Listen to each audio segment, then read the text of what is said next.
Let's take a caller from California. Please go ahead with your question. Wolf Blitzer, pleasure to speak with you. Is it a fact that if we released this top-secret information, we'd have to release the information about Don and Mike not being on in New York? Is that a fact? I think we have a weird caller, but that's all right. Let's talk a little bit about Zacharias Moussaoui. Stay tuned for your shot at Big Bucks. Secret Sound, only on the Don and Mike Show. This episode deals with the inappropriateness of racial invectives and contains coarse racial slurs. Viewer discretion is advised. Everybody loves Don and Mike. And yes, the rumors are true. They smoke, they drink, they use bad language in mixed company. They're extremely rich and they can flash more bling than most posses in this room. Rock stars they are, and God bless them for that. You can call Don and Mike anytime from anywhere in America. 877-365-3636. They're ready to believe you. Stop the rock. Wah, wah, wah, wah. Stop the rock. Stop the rock. Stop the rock. Can't stop the rock.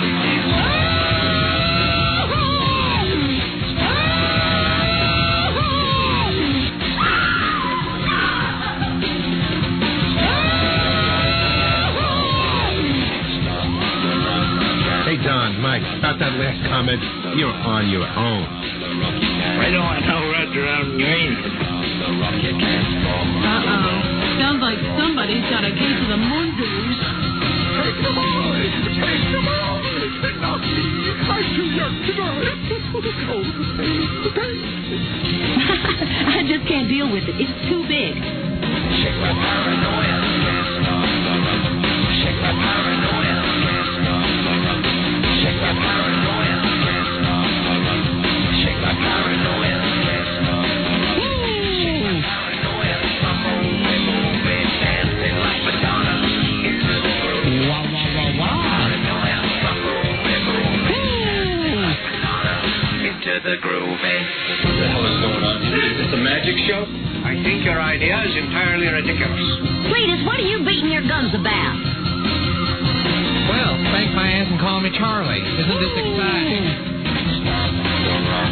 Can't stop the rock. You can't stop the rock. Can't stop the rock. You can't stop the rock. Can't stop the rock. You can't stop the rock. Can't stop the rock. You can't stop.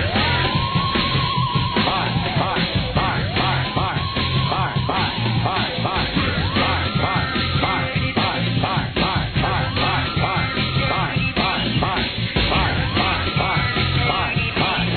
Hi, Don and Mike. Welcome to our show. Hey, Don and Mike, what you don't know could fill a book. It's the Don and Mike Show, and they'll say what they wish. Where else would you rather be than right here, right now? Nowhere. Oh, get them out of here. Out of here they come. Oh, I hate them. Straight from Channel 256. I hate them. Direct TV. True story. He was a neo-Nazi with one true enemy. Himself. A man of faith, a man of hate, and a soul torn apart. Viewer discretion advised. Hey! Hey! Nice helmet. And good afternoon, Mr. and Mrs. Sam Hunt is 100% free of influenza. Yeah. And all the ships at sea. You are now entering the all-spin zone. Hi, Geronimo and Mike O'Mara. Thanks, Rob, and hi, thanks for listening, everybody. Don and Mike Show, new episode on this Monday, October 21st. Phone number 877-365-3636. Hey, Don and Mike, Buzz Burbank here. There he is. That's close enough for Monday. Sure. You know what? I'll let it slide. We didn't hit it right on the mark. I liked it, though. It was pretty darn good. Close enough. Still tight. For Monday. Still as tight as a nunny's cutting. Yay. And hi, and welcome to the show. Well, he did it again. Yeah. That son of a bitch. And what the hell is going on? Good question. The sniper shot Saturday night, no pun intended, right. About an hour outside of D.C., closer to Richmond. Mm-hmm. Then today, you got a Mexican guy who's driving a white van by a payphone. Mm-hmm. They arrest him. And take another guy into custody. What I don't understand is we see all the helicopters and the TV crews where the one guy was arrested, but then you just hear that another guy was taken into custody somewhere where we don't know. And in the middle of all of this, you have the Moose Man, very as cryptic as he can be, who is like sending secret messages to the sniper via TV and radio. Right. I always thought that word cryptic was a strange word, but I believe that now I know why the word was invented. So it was invented for those press conferences. Exactly. So the chief of police from Montgomery County, the point man on the shootings in the D.C. Metro, last night he gets on TV and he says, basically, dear sniper, have received your letter. We'll call you at the number that you gave us. Then he gets on TV today and he says, dear sniper, we'll get back to you. Wait for our response. Yeah, we've gotten your message. Right. And we are formulating our response. That's correct. And what the frig is going on? Then they have a press conference down where the Mexican guy, the alleged Mexican guy, because we don't have a confirmation of that yet, was arrested. And they come out and they say, we're questioning these two individuals, and that's it. I mean, they have a 5-minute press conference. Just about all we have right Then now. all the reporters say, we're going to have another press conference right afterwards at the task force headquarters in Rockville, Maryland. And then this lady comes out, doesn't even go behind the microphones, and says, we're not going to have a press conference because things are at a very sensitive time right now. And we just received word that the two men in custody have no direct link to the sniper case. No, and everybody thinks two men in custody were trying to extort the situation. Hey, I have an idea. We will make money. We will stop the shootings if you pay us money. We will get many pesos, and we will go to a phone booth that is near the Ponderosa. Meanwhile, these two dumbasses, or the one dumbass who was arrested using the telephone that the cops were watching, as you're watching this unfold on CNN or Fox News, whatever channel you're watching, you have people on the telephone from the Wendy's and from the Burger King and from the car place across the street saying, oh, yeah, everybody could see that the cops had this place staked out. Yeah. They were there 10 to 15 minutes before the guy showed up. You could see cops everywhere. They were hiding behind bushes. You could see the undercover cars. Meanwhile, Pedro or Chewy, whatever his name is, he pulls up and, dials, I'm guessing he called the tip line, right? Yeah, that's how it happened. First, they got a tip. Police got a telephone tip that they would find a note in the woods near the shooting, and they found that note, and the note hinted at a need for money, and they set up this arrangement, and exactly as you described, and then they encircled and moved in on this guy, actually two guys. They now know they're undocumented. That's all we need, two migrant workers. Two undocumented aliens who were probably at DMV last Friday. I want to thank my number one newsmaker who calls me. It's the second time now that you have given me the heads up where I'm sitting off and at my computer in La La Land, oblivious, thinking everything. With this story, you can't take a moment off. You got to be on it all the time. And Don calls me and says, watch Fox News Channel. And Fox News Channel was all over it, unlike our local stations. And then I watched, when I finally started watching it. As they tried to play catch up? I watched CNN catch and then pass Fox News Channel. CNN starts slow, then they kick the afterburners in because they got probably more resources and more reporters. And they're the first ones that said these two guys probably are not directly related to the shooter. You know what? But we don't know that for sure yet. No. I found that I do. There's a part of me I do enjoy being the town crier on this. I do enjoy. Well, let me tell you something. It's appreciated. It is appreciated. At around 9:30, 10 o'clock, that when you get past the first part of Regis and Kelly Lee, after Regis talks about Notre Dame, you might as well turn the show off because they just have bad guests and they're bad interviewing. I'm flipping around and I'm going to all the local stations, and there's nothing. There's nothing. I happen to turn on Fox News, and of course, as I've mentioned before on Fox News, it's like watching one of their football games where they've got the graphics that come in. It says Fox Alert, and they got the live thing up in the left-hand screen, the American flag, and then they got the news, and immediately I think, well, hear ye. Who can I call to tell this news to?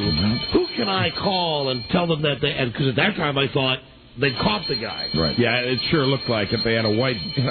And what are the odds? If these guys are trying to extort the situation, do you think they went and got themselves a white van so they'd look like the guy? I mean, who knows? The van had temporary tags. Yeah. They just got it. Okay, here's the idea.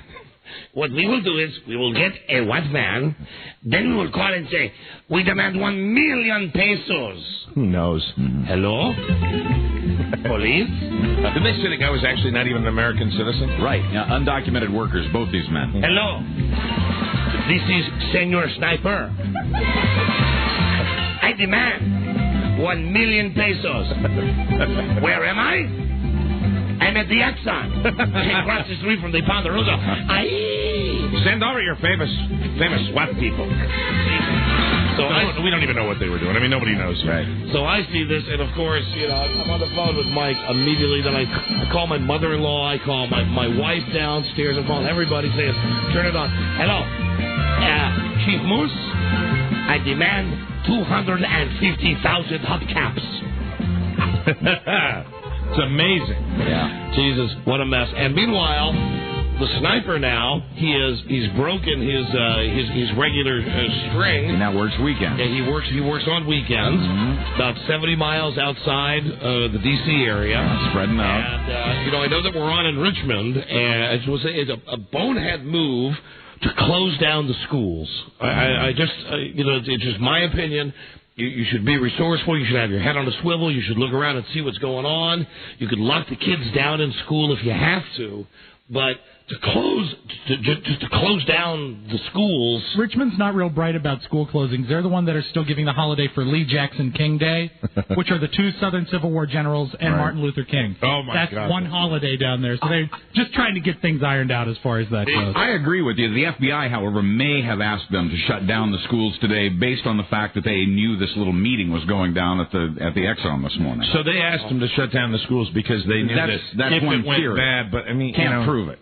But here's what I'm hopeful about. I'm hopeful about that the reason we are not getting information now, and the reason we're not getting these press conferences is because maybe something is going on with the real shooter, that they are at a sensitive stage. I'm hoping I'm hoping it's not just an idiot assistant to Chief Moose that came out and said that. Because when you say that, we have to realize all those people that get in front of those microphones is everybody is hanging on every word. And when I heard her say, we are at a very sensitive stage. Well, but here's the thing. You can't trust virtually any of these people who are making the statements unless they're really one of the decision makers. I noticed when the sheriff from Hanover County was on, it was obvious the guy's right out of Dukes of Hazzard, and it's obvious that the reason that the news conference was 2 hours late is that they were rehearsing with this guy to make sure that this dope sheriff, whose biggest bust probably is, a guy going 47 and a 35, that he doesn't screw the pooch and get on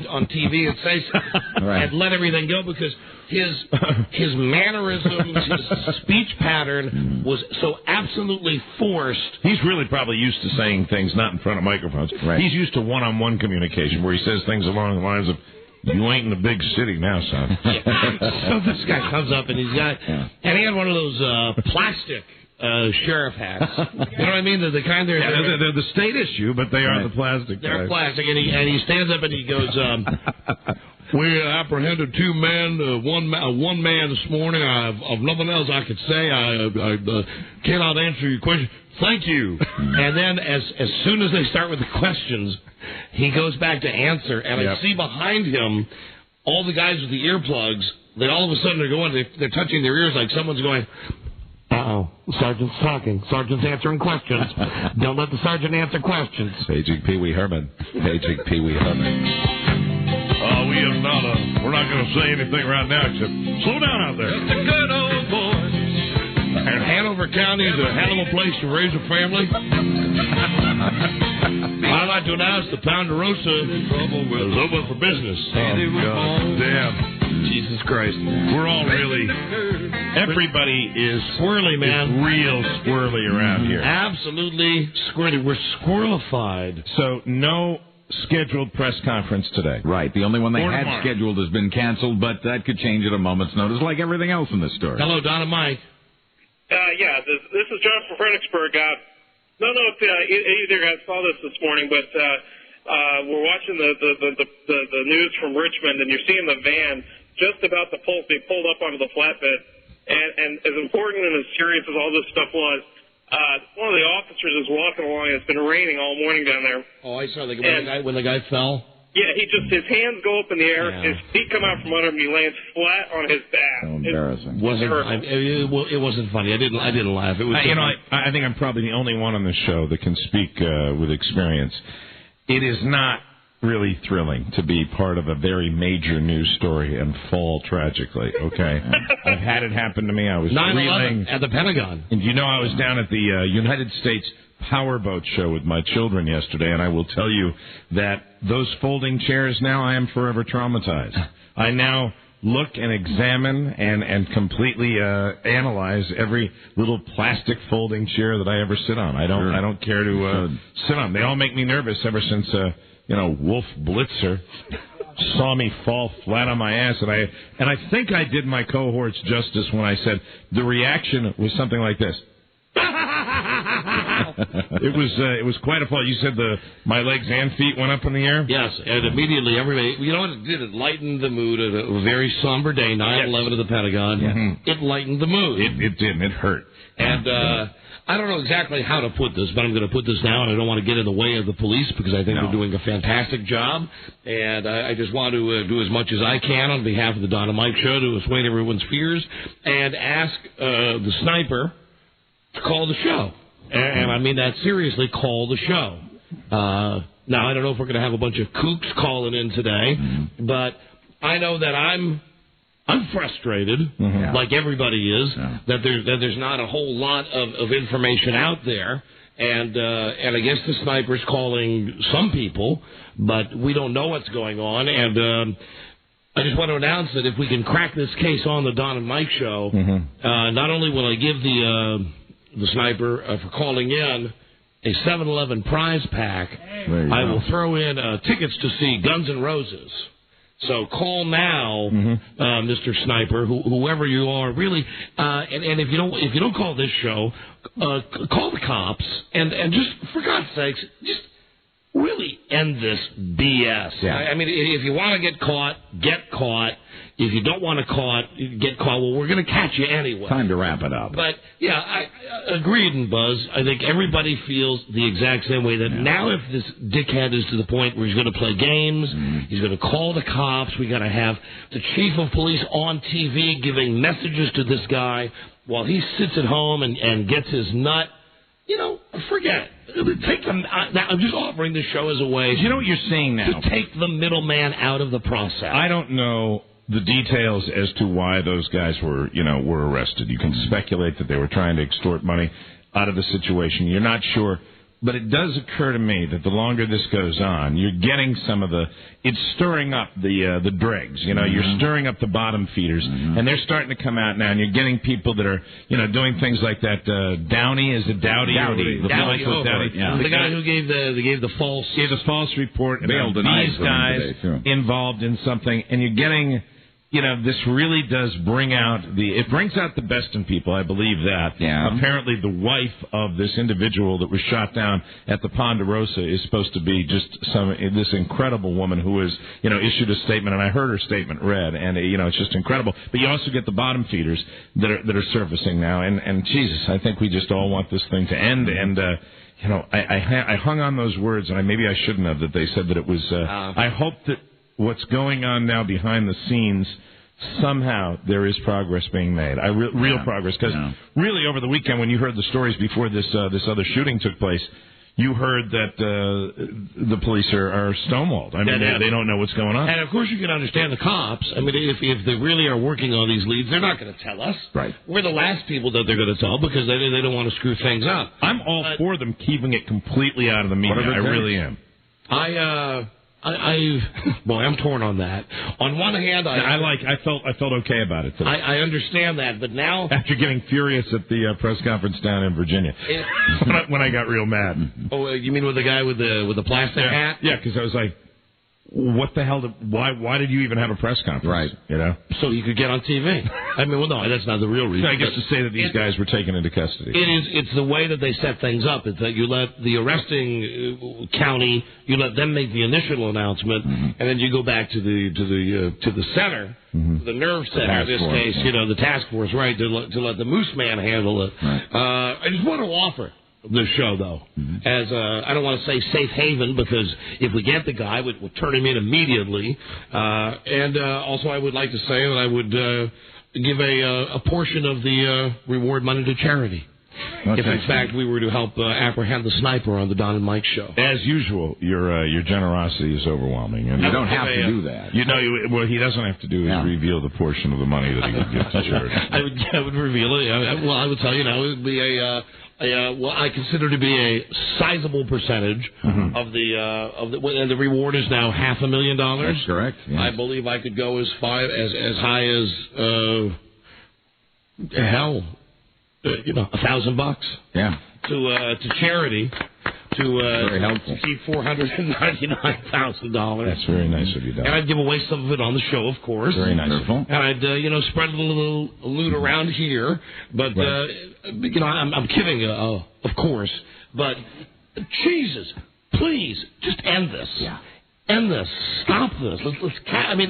And me railing on this does no good, because the cops are doing everything they can. They're doing everything in their power. One thing you can't do, I don't think anybody is in the mood to slam the police that are. They don't need to turn on the radio and hear some fat disc jockey telling them to hurry up. But really, I'm sorry. Hurry up. Yeah. Please. Hurry up. Catch this guy. We all went through the great big tease today, and it was.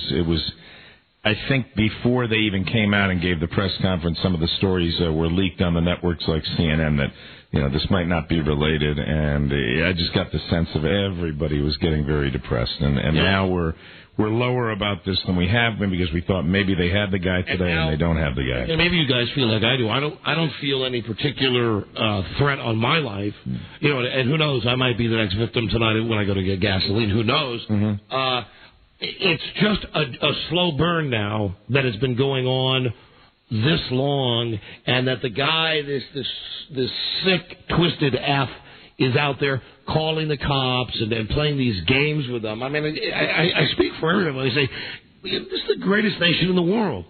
Let's just catch this bastard. And the thing is, there has to be somebody out there, some regular Joe out there who knows him. Knows something. There has to be somebody out there who knows this guy. Except for one thing. What? If it is terrorism. If it is terrorism, and it is individuals that have, come into this country, and they, one thing these guys know how to do. I will give you is that. To maintain the low profile. And, you have held on to that from day one. And, if it's not that, if it is this, I heard white male with, and here's an analysis that I found interesting, who is mentally in his 20s. Yeah. That's what they said. Somebody who's mentally in his 20s. Hey, that could be me, man. Oh, come on. Teens. I'm mentally in my teens. You're right. I'm sorry. We're both in our teens. Don't fit the profile. No. That'd be, I guess maybe Buzz. Buzz is mentally in his 20s. No, Buzz would be mentally. Buzz is mentally the late Bob Crane. But it's just nuts. It's so nuts right now. And one last thing, would all of the media please stop referring to the man as the Beltway sniper? Yeah. Because he's really never shot anybody. Right. On the Beltway. They keep looking for a name for this guy. Yeah, I know, but, serial sniper works for me. Right. Killer on the loose There's a new term me. that I found with the bombing in Israel today, and you know what? As we sit here and talk about the news of the day, I can only think about my kids and kids that are 12 and 13 years old. And I know when I was growing up, it was the end of Vietnam. And I remember being nervous about, because you heard about the talk about the Russians, and that if we got too involved, there'd be... And I remember those little things made me uptight. I can't imagine, with the news today, what it must be like to be a 10, 11, 12, 13-year-old kid growing up. Because you got to have this fear in your gut all the time. And I was thinking about kids and how kids are affected by this. Man, it is such a sick world, but they're calling the bombers now homicide bombers, not suicide bombers. A homicide bombing. Did you see that on CNN or Fox? Oh, who came up with that one? Who came up with that? They're calling them homicide bombers.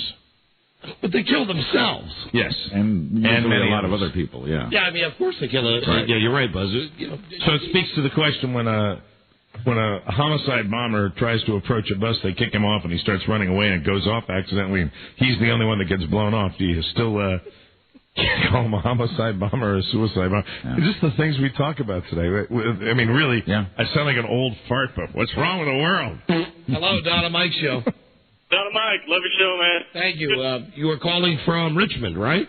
Actually, I'm calling from D.C. I'm from Richmond. Gotcha. But I couldn't agree with you more, man. This sniper needs to wrap this crap up. It's getting old. And I think if they up the ante a little bit, what are they offering, like $500,000? Right. I think if they up it up a little bit, I think one of his buddies may turn him in, or at least, get him out of there. I think for $500,000, you would have a pretty good incentive for someone who knows him to call the tip line anonymously and, as the kids say, drop a dime on him. You know, having been in neighborhoods, call the 50 and drop a dime. Having been in neighborhoods where we've had the weird guy, we had a weird guy in our neighborhood, and weird people in neighborhoods, they're noticed, but their comings and goings really aren't noticed because they do. The fact that makes them weird is that they're out and about at all weird times, and really a lot of people just avoid them. Don't have anything to do with them. Well, and it does make you wonder. There are people that I've known who I think could fit the profile. Don't a lot of these serial killers though end up being people that nobody had any clue that they were, normal neighborhood people that everybody thought were perfectly all right? Can I throw out a name really that I threw out this weekend? Sure, I'd like to hear this. This is somebody who you suspect because of their. No, it's somebody I was talking. Actually, I was talking with a neighbor on Sunday. The guy, the champion of industry, the guy who was positive that 9/11, that 9 people killed and 11 wounded meant that it was terrorism. It was so much for that theory. So when the 12th person was shot, we were talking, and he's now changed his position, and he thinks that it could be just some random nut job. Doesn't he relinquish his right to comment though when his theory's wrong?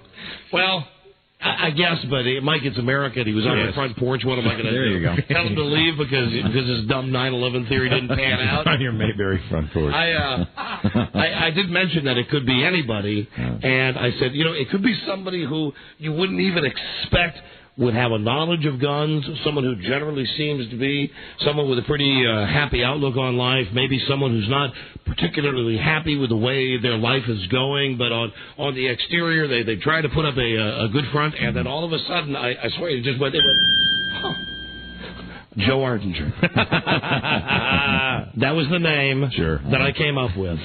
Now, I didn't call the tip line because I don't have anything beyond the fact that he's just the world's oldest phone screener. Right. And I know that he's terribly upset on occasion by the fact that he gets his balls busted on the show. Right. But I'd like to call him in now just to clear his name. Oh, that's a good idea. We can ask where he was over the weekend. I'd like to know if Joe was anywhere near Richmond, Virginia, or Ashburn, Virginia on Saturday night. Ashland.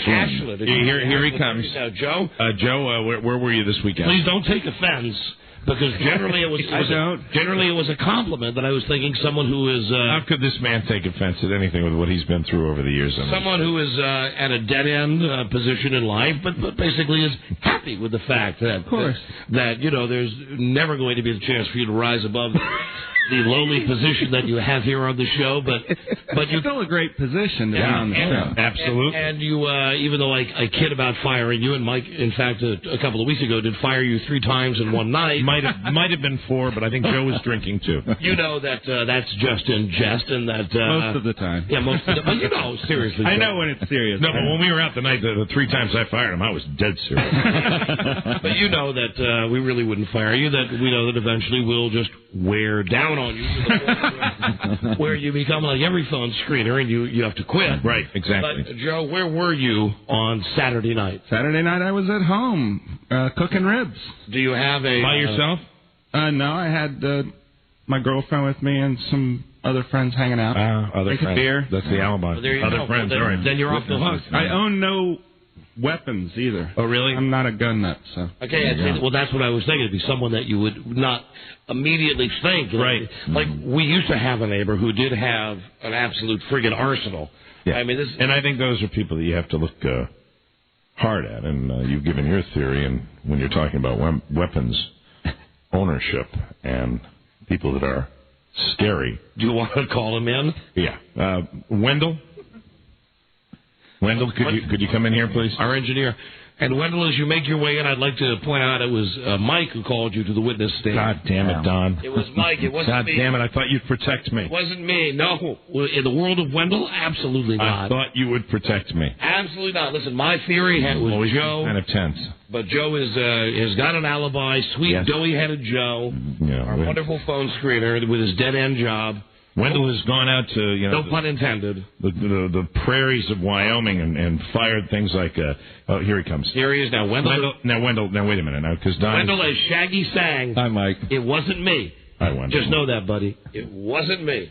Let's just get do you know? Note the shirt he's wearing. He's wearing a black shirt. No, black no, the outer shirt. Show the logo. The outer shirt. Well, what's the logo? Take a look at it. Read NRA? Well, he always wears NRA stuff. Yeah, precisely. Is the hat an NRA hat, too? No. What is the hat? The hat says something about Montana. Glacier National Park. That sounds harmless. Montana. Yeah, harmless. That's where those militias are. I know. That's where he takes the bodies. Wendell, where were you Saturday night? At home. Alone? Mm-hmm. Oh, my God. Do you have anyone who could vouch for the fact that you were at home on Saturday night? No. You do not. What about the previous Monday evening, or a week ago today? I don't remember. The Home Depot. Yeah. You know, I don't recall. You don't recall. The witness He's killing me right now. Pardon the pun. What about any of the other... Have you been contacted? No, but I do have some people that can vouch for me for at least one. Oh, good. Okay. Oh, that's fine. Okay. Oh, well, then he's cleared. It would be the one where I was at the gay bar with you, Mike. Okay, Wendell, you're excused. Thank you, Wendell. Thank you very much. Wendell Hall, everybody. I'm so relieved. Wendell Hall. There he goes. And there's one other person. And you know what? I would be Wendell's alibi because I was actually in the car with him when that happened. Right. And I hate to profile, but I'm going to profile. I've got just one more. Will Haji come in here, please? Oh, Jag. Jag. Would you bring Haji in? Very nice young man. Yes, I know, but I must ask. Do you call Jag Haji? Not to his face. Mm-hmm. I guess I will now. We can ask him if he doesn't mind that nickname. I bet he's so young you wouldn't even know that it was a reference to Johnny Quest. Well, we can explain because I would be more than comfortable calling him Haji instead of Jag. If he goes along with it, that would be cool. Hi, Jag, how the hell are you? I'm good. How are you guys doing? Hi, Haji. Doing great. Now, Haji was a friend of Johnny Quest in a cartoon show. Are you familiar with Haji? I remember growing up on that. So the nickname. I mean, if that's our nickname for you, you don't mind. Not at all. Coming from you guys, it's all good. Fantastic. Now, here's the thing. You got to know Haji here. He's got the Bin Laden beard hat. He does. Absolutely. He has the Middle Eastern look. Right. And he wears a skull cap most days. Although today it's what do you got? It's a turban. It's a turban. Turban. Yeah. Okay. The question, Haji, is where were you Saturday night? I was actually at a concert in D.C. Armory. Yeah, that's witnesses. You can't get. You had friends and stuff with you there. Oh yeah. Okay. Can't get any. And it's cool if we call you Haji. That's Absolutely. cool. Oh, fantastic. Yeah. I love it when somebody accepts their nickname. It's very cool. He's a good guy. There he is, Haji. And now we play the theme to Johnny Quest. Really, growing up, it was my absolute favorite cartoon show. Haji, you don't own a white van or a box truck. What do you drive to work? I have a Volvo. A Volvo. Yeah, good man. That and the magic carpet. All right, touche. Thank you, Jag. Well, there you go. We've taken the top 3 suspects off our list. And I don't believe there's anybody else. Well, there is one. I'm not saying it. No. There is one. I'm not going to call him in here. No. But there is one other person. And if he's listening, he knows that we're both afraid of him. There's one other person who fits your psychological profile. The guy, no stranger to firearms. And a guy who might hold a grudge. Yeah, a guy that we're not going to mess with. You know what? It's a sensitive time for us here at the radio station. I can think of other places he would have shot first. Really? Oh, yeah. Maybe you're right, bud. Yeah, absolutely. Maybe you're correct. Hello, Don and Mike Show. Hi. I'm the idiot that came up with the term homicide bomber. You're the idiot? No, I'm not the idiot. I know the idiot who came up with it. Oh. Who's that? George Bush, the president. Oh. Yep. F you, white trash. Oh, sorry. Well, there you go. I don't mind it. I just thought it's new jargon. It's new jargon, and I think it's it's okay. But I mean, you got if it's a Bushism, you can understand. Yeah, and if anybody has a right to call them homicide bombers, I'm with the president. Hi, Don and Mike show.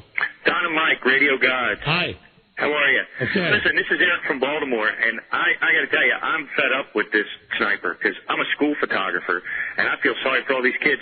Most all the schools are canceling their homecomings because they don't want the kids at the schools and the football games and everything. You don't hear it enough, and this is going to sound jive, okay? But I think really for parents like you probably already don't know. You hear all this talk about how you present it to your kids and how you handle, the way you explain it. That's all. Listen to the experts. I'm not an expert. Do what you will.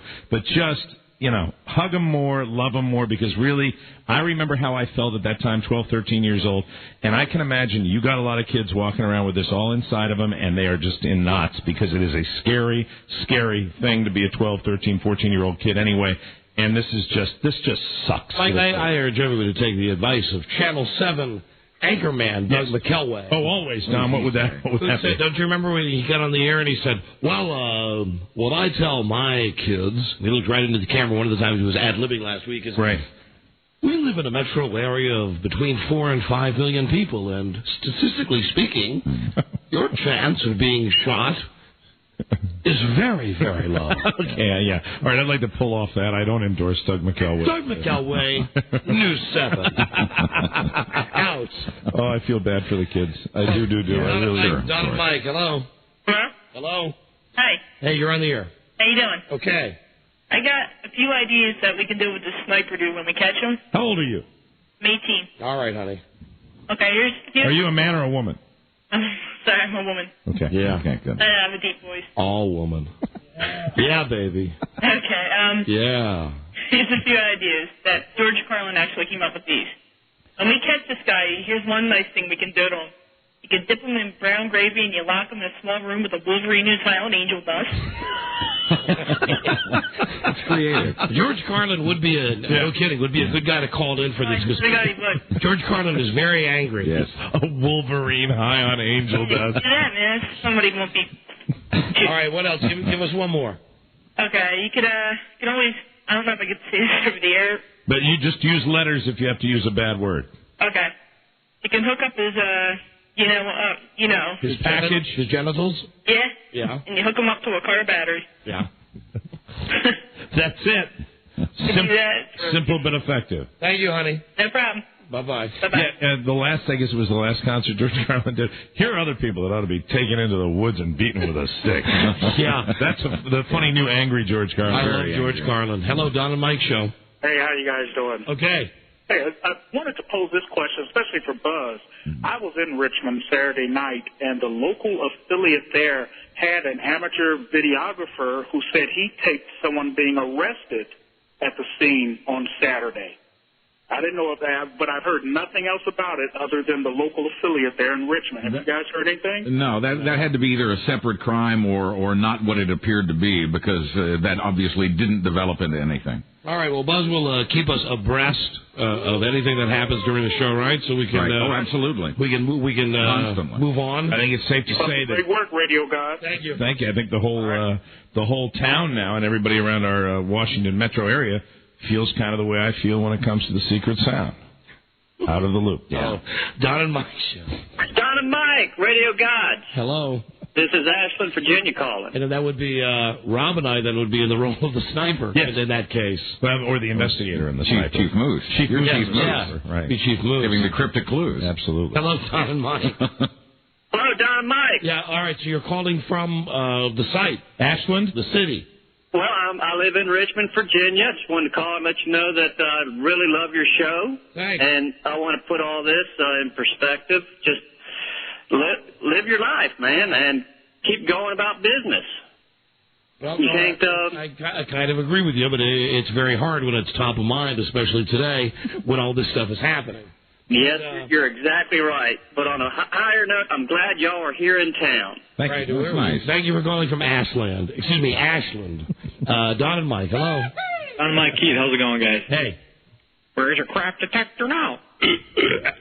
Again, not the real guy. And then there are people that just have their agenda no matter what. Yeah, forging ahead. How come the sniper doesn't take out those people? Yeah, really. I mean, people that just don't care. You know, it seems to me the sniper, everybody he's taken out has been a decent, upstanding citizen. How come you never hear victim number 12 was the guy who continually called the Don and Mike show and just went, today is Monday, the day after Sunday. Yeah, I think I'm not a religious person, but I think it does lend credence to the fact that perhaps God wants the good people with him. Hello, Don and Mike.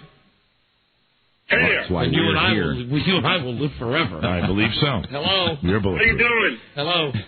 I'm here. So are we. Okay. Listen, we got something serious developing here. Maybe you can start something on it. If they don't do something before Election Day, that thing's going to be wrecked. Election Day is going to be wrecked. Why? Oh, because people will be afraid to vote? Yeah. Well, nobody votes anyway. I know. All right, thank you. I guess the Republicans are going to be back in. Thanks. Okay. You know, I think... Thank you. Bill O'Reilly checking in. Thank you, Bill. I think that's the last thing people are worried about. Always great to hear from you. Okay. Sure, Bill. Listen, we sure do have a lot of stuff to talk to that's non-sniper related, including my personal contacts for most of yesterday with Buzz and Marsha Burbank. Ah, yes, little socializing. They came over some recreation and some unique insights I do have into my my longtime friends Buzz and Marsha. Speaking of angel dust. Yeah. However, there's a hint. No, there was no angel dust yesterday in use in my house. Right. Just a lot of that erotic asphyxiation. Right. Buzz came over with his plastic bags and said, "Let's play a game." Come on, Frida and Marsha with video cameras, and you and Buzz hanging from the door jamb with neckties, fully aroused. It was like Bob Crane. Phone number 877-365-3636. Come in. The secret sound is now down to, get this, $250. Wow. Which means that today's clue will be another gigantic, sure for you to solve this case clue. Very exciting. Lay it on you. If you're the 100th caller right now, dial recklessly, please, you animals, and we'll be right back. This is the Don and Mike Show. And she was saying that she was 2 weeks pregnant. And I didn't believe it because when you're 2 weeks, just 2 weeks pregnant, you can't really tell just because you haven't seen your menstruation. The Don and Mike Show. When you hear the dull creak of the casket, you know it's time for the Don and Mike Show. A big week we have this week on the show. The good people of Verimax have given us another vacation to Las Vegas we'll give away this week. Fantastic. We got some guests coming up this week. TV guys. The guy's written a book about TV. We're having him on because he's supplied sound bites, what he considers to be the greatest TV shows of all time. Oh, that's always subjective. I can't wait. Also, this week, the woman who's never shaved herself, her arms, her legs, her vaginal area. She's beautiful. And her website is www.modelwife.com. Also, this week on the show, The Bad Breath Doctor. Ah, good. The Bikini Karate Babe. Very good. Coming live in studio to show us how they're posing for some crazy new video game. Hey, maybe we can have, like, fights with them. And Thursday, it's National Bologna Day. Oh, I love bologna. And we're going to have a contest on Thursday. How much bologna can you hold in your underpants? Now, what, briefs? Well, it would have to be briefs. It is briefs. Now, will you accept panties for the girls? Yes, and topless for male and female. I think we should have two. We have to have a male winner and a female winner because panties, of course, smaller than briefs. We only got one prize. Oh, really? Only one prize. I'll put up my own $20, Don. More than $20 for the prize, Mike. Oh, okay. But we'll figure our way around it. All I know is that some panties can be quite large. Yeah, you can get like them grandma type that go farters. Right. All the way up to the breast line. Thursday is National Bologna Day. We saw that on the DJ calendar. Very good. And so we'll be playing how much bologna can you get in your underpants this week on the show. Very exciting. God, we're jam-packed this week. Hello, Don and Mike Show. Hi, the secret sound? Yes, yeah. If you are the 100th caller, good for you. What is your name? Ruth Ann. And where are you from, Ruth Ann? I'm calling from Plymouth Meeting, Pennsylvania. Well, here you go, Ruth Ann. You won the DVD of Spider-Man with Tobey Maguire and Kirsten Dunst Please, somebody got to swipe me one of these. Oh, yeah, I got to get this baby home. That's from Blockbuster. Ruth Ann. What? Ruth Ann. I don't know. I just had to say it like that. I don't know why. Blockbuster Video is released on November 1st, but you have won your DVD copy now. My name is Ruth Ann. That is from Blockbuster. Now you'll play for the secret sound. It was Edith Ann. That was the great Lily Tomlin character. Anytime I hear a name with two names that ends in Ann, I always have to do that. Raggedy Ann. Edith Ann. Well, I can't play the name game. I'm in the middle of the secret. I'm sorry, yes, and I've got my own thing to offer you today, so I have to concentrate, too. Here we go. What do you mean? Well, you'll hear. Oh, the musical style. Yes. It's a common everyday sound, and I'm going to give you a hell of a clue. Good. Are you ready? I'm ready. The clue is halitosis. Okay.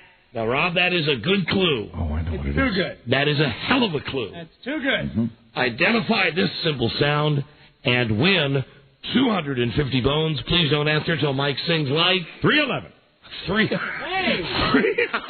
I'm surprised you know who they are. Caller, name this sound. There it is. That's the sound. And your dead giveaway clue today. No pun intended. Sniper and everything. Halitosis. We just might have us a big wiener. Whoa! Amber is the color of your energy. Yeah. That's what we've been craving, Mike. Thank you. That's what we've been craving. Thank you, Lisa. The sound stylings of 311. That was terrific. All right, for $250, what is that sound? Is it the lid of a Tic Tac box? No, it is not. The lid of a we're Tic Tac box. sorry. Nope. That was my guess after your clue. That's what I thought it was. Nope, it is not. That was guessed last week on the show. It was? I must have missed it. Well, I did too, ma'am, so it's okay. Buzz, put that down. You got it. Buzz has guessed. Wow. Buzz has it. He wrote it on his index card. You know, I thought about it sooner, and I wish I'd, mentioned it to you sooner, but... Welcome to the club, Buzz. Very good, thank you. Every guess is a clue for you. And now Mike is mad. Sorry, I didn't... Because he's the only one who doesn't know. Welcome to the club, Buzz. Didn't do it for that. All right. I don't know. I thought I was really, really sure it was that Tic Tac box, and then I find Negative. out somebody else guessed that. So this weekend, boy, did I have some stuff this weekend. Went to a wedding on Saturday, lovely outdoor wedding with my niece Courtney, Frida's niece, but my niece too, since we've been married so long. Courtney got married, and it was a lovely outdoor ceremony. Oh, like Broadway Danny Rose. And the only thing that made me worry, and it didn't make anybody else worry, but made me worry was, God forbid, I wish them nothing bad. I wish them a lifetime of happiness, and everything that being married is good. I wish that for them. However, I got to think it's a sign when the preacher's 45 minutes late. Oh, that's not good at all. When the guy performing the ceremony is 45 minutes late, and I had heard that the night before he just skipped out on the rehearsal dinner. Wow. What's the deal with this guy? I don't know. He seemed competent enough when he arrived. Hey, bud, what's your problem? All I know is that the wedding was supposed to start at 5. Mm-hmm. We arrived way early. We were milling around. Frida's whole family's there. The groom's whole family is there. When he was 45 minutes late, did anybody in the wedding party look at him and go, "You dick"? No, but a lot of I felt bad for the bridesmaids that for one time the bridesmaids.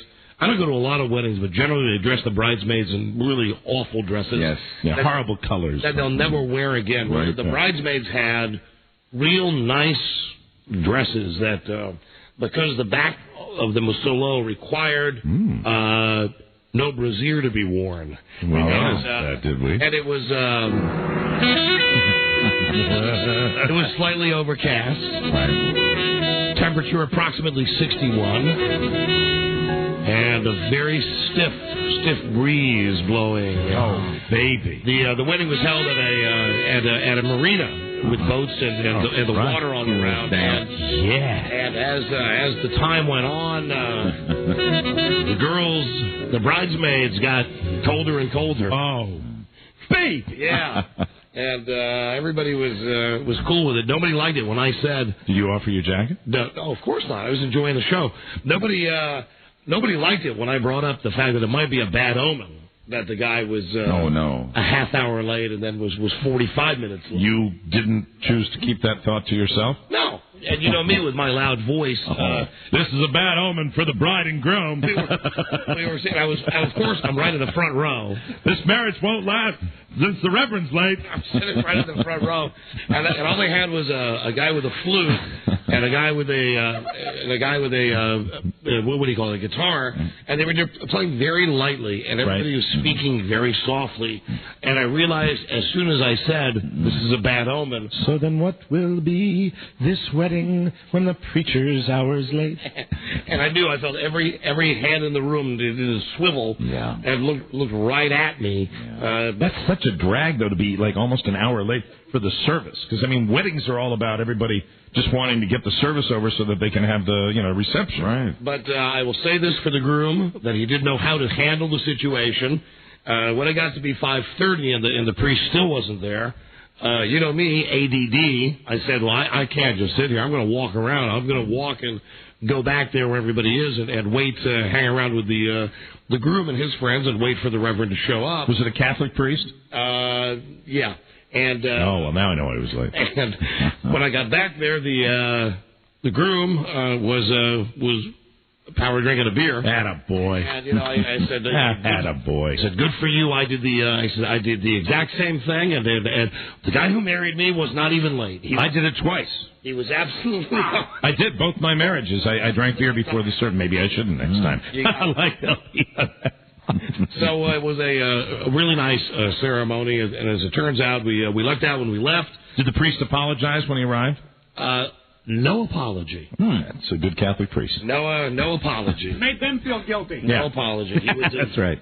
He had he came with his sponge. What do you call it? Is it SpongeBob? Is that what it is? SpongeBob SquarePants. Yes, he had those little stickers all over him. So who knows where he was? Who knows?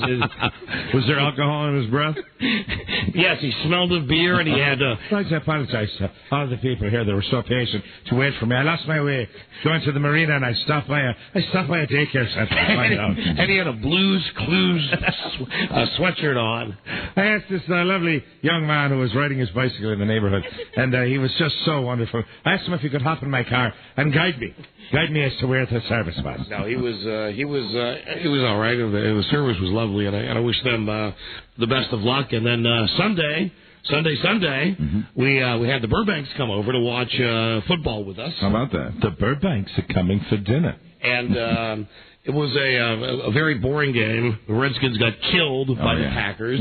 Fortunately, I got the dish, so we were going from game to game to game. We're watching the Eagles game. Well, everybody in Philly was right. The Eagles. My Eagles won. They killed Tampa Bay. Yes, they did. And as we were watching the game, actually, Buzz is less of a football fan, at least yesterday, than his wife was, because when the Redskins-Packers game was over, I flipped over to the Arizona-Dallas game, which had gone into overtime, and Buzz was getting ready to pack his belongings and get the hell out, and his wife said, no, we can't go anywhere. The game's not over. There you go. There still is another game on, and right she was. Right. That's proper etiquette when you invite someone for a football game.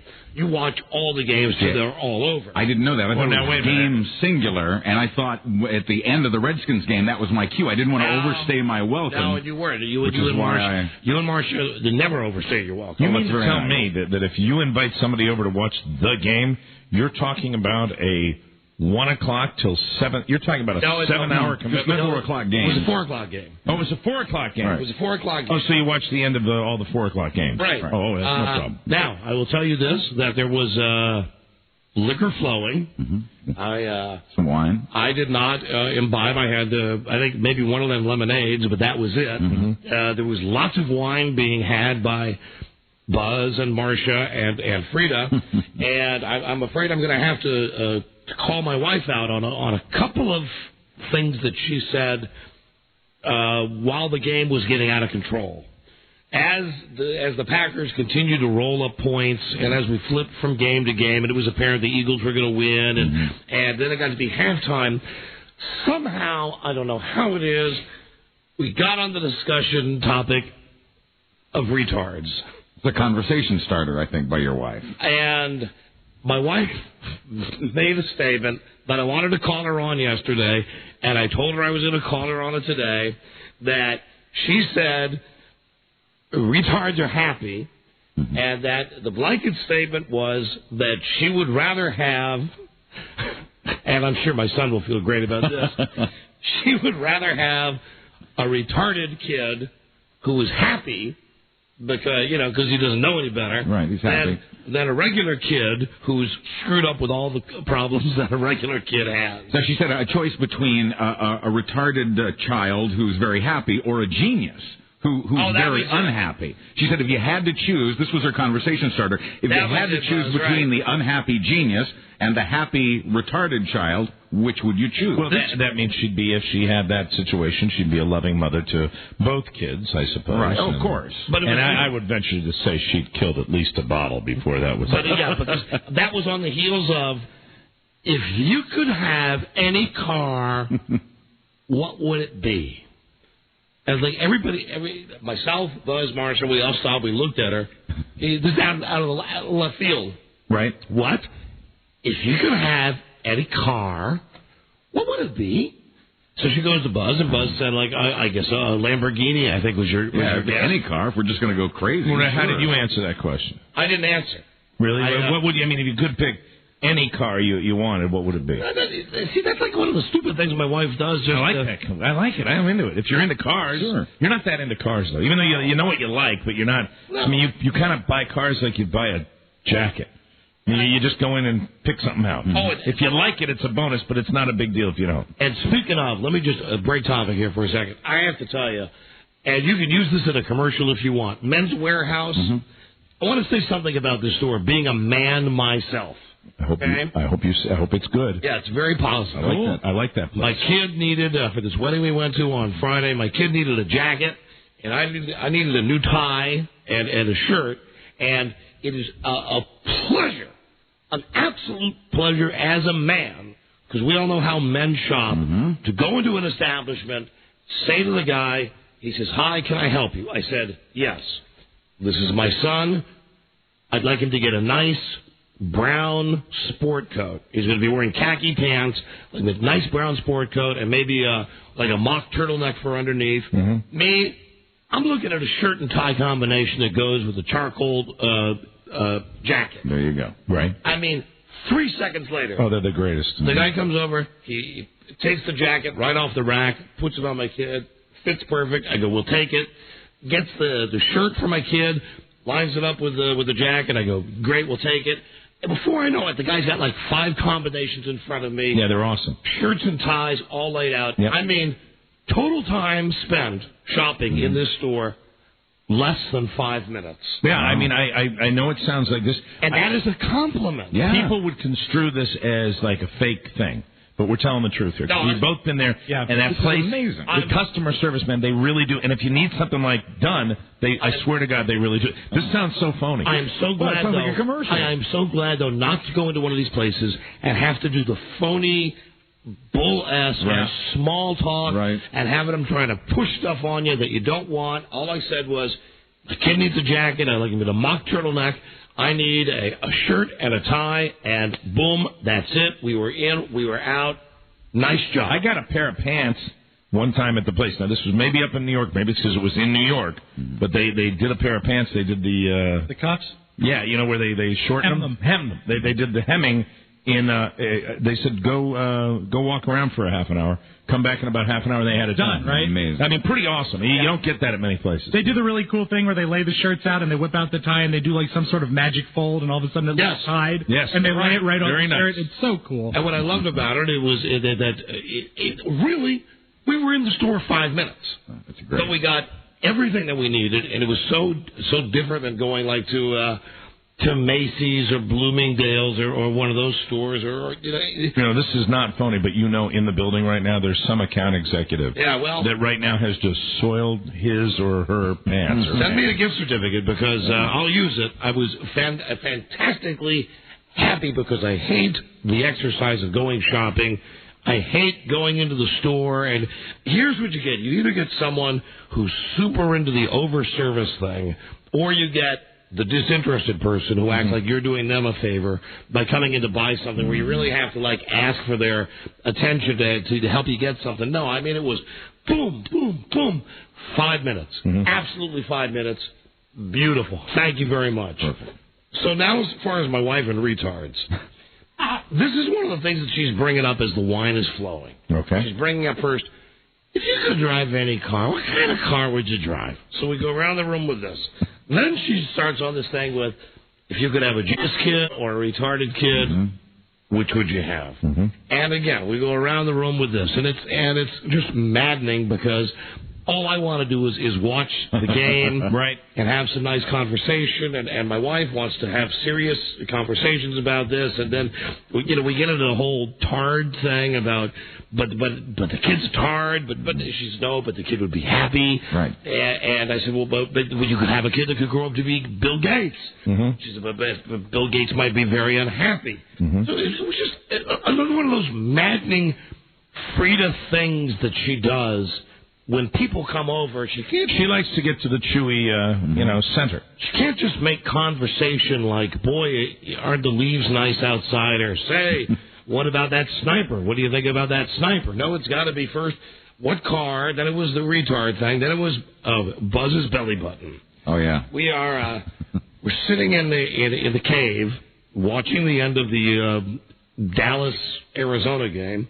And she mentions to Buzz, she says, how's your abdominal area since you had all the surgery? Right. And Buzz says, it's really great. Yeah, it is. And Frida says, I don't even know how we got on the topic of your belly button. I think I said I don't have one. And, well, that started her going, where she's at first she wanted Buzz to take his shirt off. And I didn't want to... Oh, there's the rub. I didn't... Well, isn't that really what the whole afternoon was about anyway? I didn't want to see this, and I know Buzz didn't want to take his shirt off. No. And then my wife started a whole other topic about how if she saw a man with no belly button, she would find distress in that somehow. And I said, I guarantee you could go to a beach or go to a swimming pool, and you would never even notice that a guy has a belly button or doesn't have a belly button. Speak for yourself. And then the discussion was where a man's belly button actually is located. Above, below, or under the belt line. And at one point then, we were watching some commercial on TV that has John Elway, and because we were watching with the TiVo, I actually paused it for a second, and I said, look now, there's John Elway. He used to be a football player. Look where his belt line is. His belt line is right at his belly button, but she wouldn't give it up. She was arguing. What was her point? Whether or not she'd be able to see at the beach whether a guy had a belly button or not. Because if a guy had a bathing suit or not, what she was saying is most guys pull their bathing suits up over their belly buttons, and I said negative, that mine kind of rides right on my belly button, like half in and half out. Mine rides right directly on my belly button until I take about 4 steps. Right. And then the belt line goes way below the belly button. I think at or just below. I think most men would tell you that ideally, like if they're wearing a suit or something like that, it's at or maybe even a little above, and then once you get out there dancing to Kool and the Gang Celebration, that sometimes that belly button can be a good 15 inches above where your belt line is. All I know is that it was vintage Frida. That we had simply invited Buzz and Marcia over for a day to watch football. It really annoyed you, didn't it? Yeah, it did. She can't just enjoy somebody's company. Right. She has to overcompensate with the questions. See, it didn't bother me as much as I think it bothered you, because I saw it as kind of like you said, she likes to turn conversation into a game, sort of. It's like you go round robin and you find out people's opinions on things. And then what are you doing, Mike? I thought it was okay. He's pulling up. Putting my belt where it's supposed to be. And where is that? Right on top of my belly button. Like right there. You could look at my belt right now and you wouldn't be able to see it because the belt line is right on the belly button. Your wife seemed to enjoy it. Your wife liked all of the conversations, all of the various witticisms my wife was tossing out there. Well, they're both women. And I heard that... Hello. Are you holding your breath in? Just having a little trouble getting air right now. Okay, let it out, Mike. Okay, there we go. Let it go. Hi, baby. Hello. Hi. It's no wonder wonder I'm starved for company when people come over, that I pepper them with questions, as you said, and bring up topics of conversation that are irrelevant or silly, because you don't talk to me. What do you mean? You don't have these kind of conversations. You notice I didn't... You're goddamn right, I don't. Who wants to have a conversation about which would you rather have, a genius kid who was unhappy or a retarded kid who was happy? Well, what is the point of that? What do you mean? What's the point of watching football? It's not a point. It's TFC. for entertainment. It's TFC. Which is? To facilitate conversation. Yeah. Well, but there was plenty of conversation going on. Well, I can't get into the football conversation. Oh, and here's the other thing she says. Oh, Buzz, it's 4:15. I've been told to ask you if Moose is on TV. Generally, they run about 5 minutes behind. We're expecting a briefing at 4:15. But you're monitoring that right yeah, there? I'm watching you can let it now. us know when it starts? Absolutely. They're usually about 5 minutes late. I'll keep you posted. We'll break in as soon as it happens. And I thought even that the car question was a unisex question. I could have talked decorating or girl stuff with Marcia, but What was your car, Frida? What was your dream car? I don't think we ever got to that, Mike. I don't think I thought maybe the first car I ever had, which was a '66 Ford Falcon. If I could have that old car restored from my childhood. Because you see, when you come over to my house to socialize, you can't just have regular conversations where maybe you have every once in a while, peaks and valleys, where you have a natural lapse where maybe, for God forbid, 5 to 10 seconds, nobody's saying anything. It's kind of like a word game. Or you don't talk about football and or radio for 5 minutes, and then the world falls apart. Well, now, I wasn't talking specifically about radio or football. I know that we talked about an awful lot of stuff that had to do with neither, but... Like what? Name a conversation you initiated. A conversation I can't think of one right now. No. Yes, I can. Yeah. Food. Right. The food. Mm-hmm. The food. The fact that the food was very good. The food, and I can tell you another one. The food, the TiVo. Oh, yeah. And radio. Yeah, and I'll tell you, I would rather talk about that. I say bravo to you, sir. Bravo for talking about that than talking about. I mean, I can't tell you how long this discussion about the retarded kid and the genius kid was bounced around the room. That shows it was a good topic. Mm-hmm. Oh, it was ridiculous. A ridiculous topic, honey. Huh? I would say it would be a topic that would cause a spirited discussion, because I mean you could really call people on whether they were being honest about the way they would feel. You could challenge people on you say that, but in practicality would you do that? But here's the deal. That's not the type of discussion that I want to have when people are over watching a football game. Really? It is a different... Yeah. Well, you know what, darling? Here's something called compromise, because I didn't even want to watch the football game. Ah, bingo. Now, that brings me to my next point, Your Honor. At one point, Marcia is discussing the HBO show Hard Knocks. Mm-hmm. And she's telling me how she watched Hard Knocks. Right. And she really enjoyed it, and she learned about the Dallas Cowboys, and she was curious to watch the end of the Cowboys game since she had grown to know the players on Hard Knocks. Yeah, it's almost like a real TV show. Right? Well, my wife, who is sitting very obediently, right at my side. At your feet? Turned to me and... I was sitting by your feet. She turned to me and she said... Because you had to go in the room where there's not enough chairs, so I sat by your feet. I had to go in the room where there was a chair with a hard back because I was hit by a car 3 weeks ago today, and the couch downstairs is not good for my back. Too much. But that's neither here nor there. Me. What? Nothing. What was that? Nothing. The conversation, would you rather have a retarded husband that's happy? or a genius that's miserable most of the time? And I am not miserable most of the time. Don't you dare say that. But you are a genius. I am not miserable most of the time. Only when I'm there.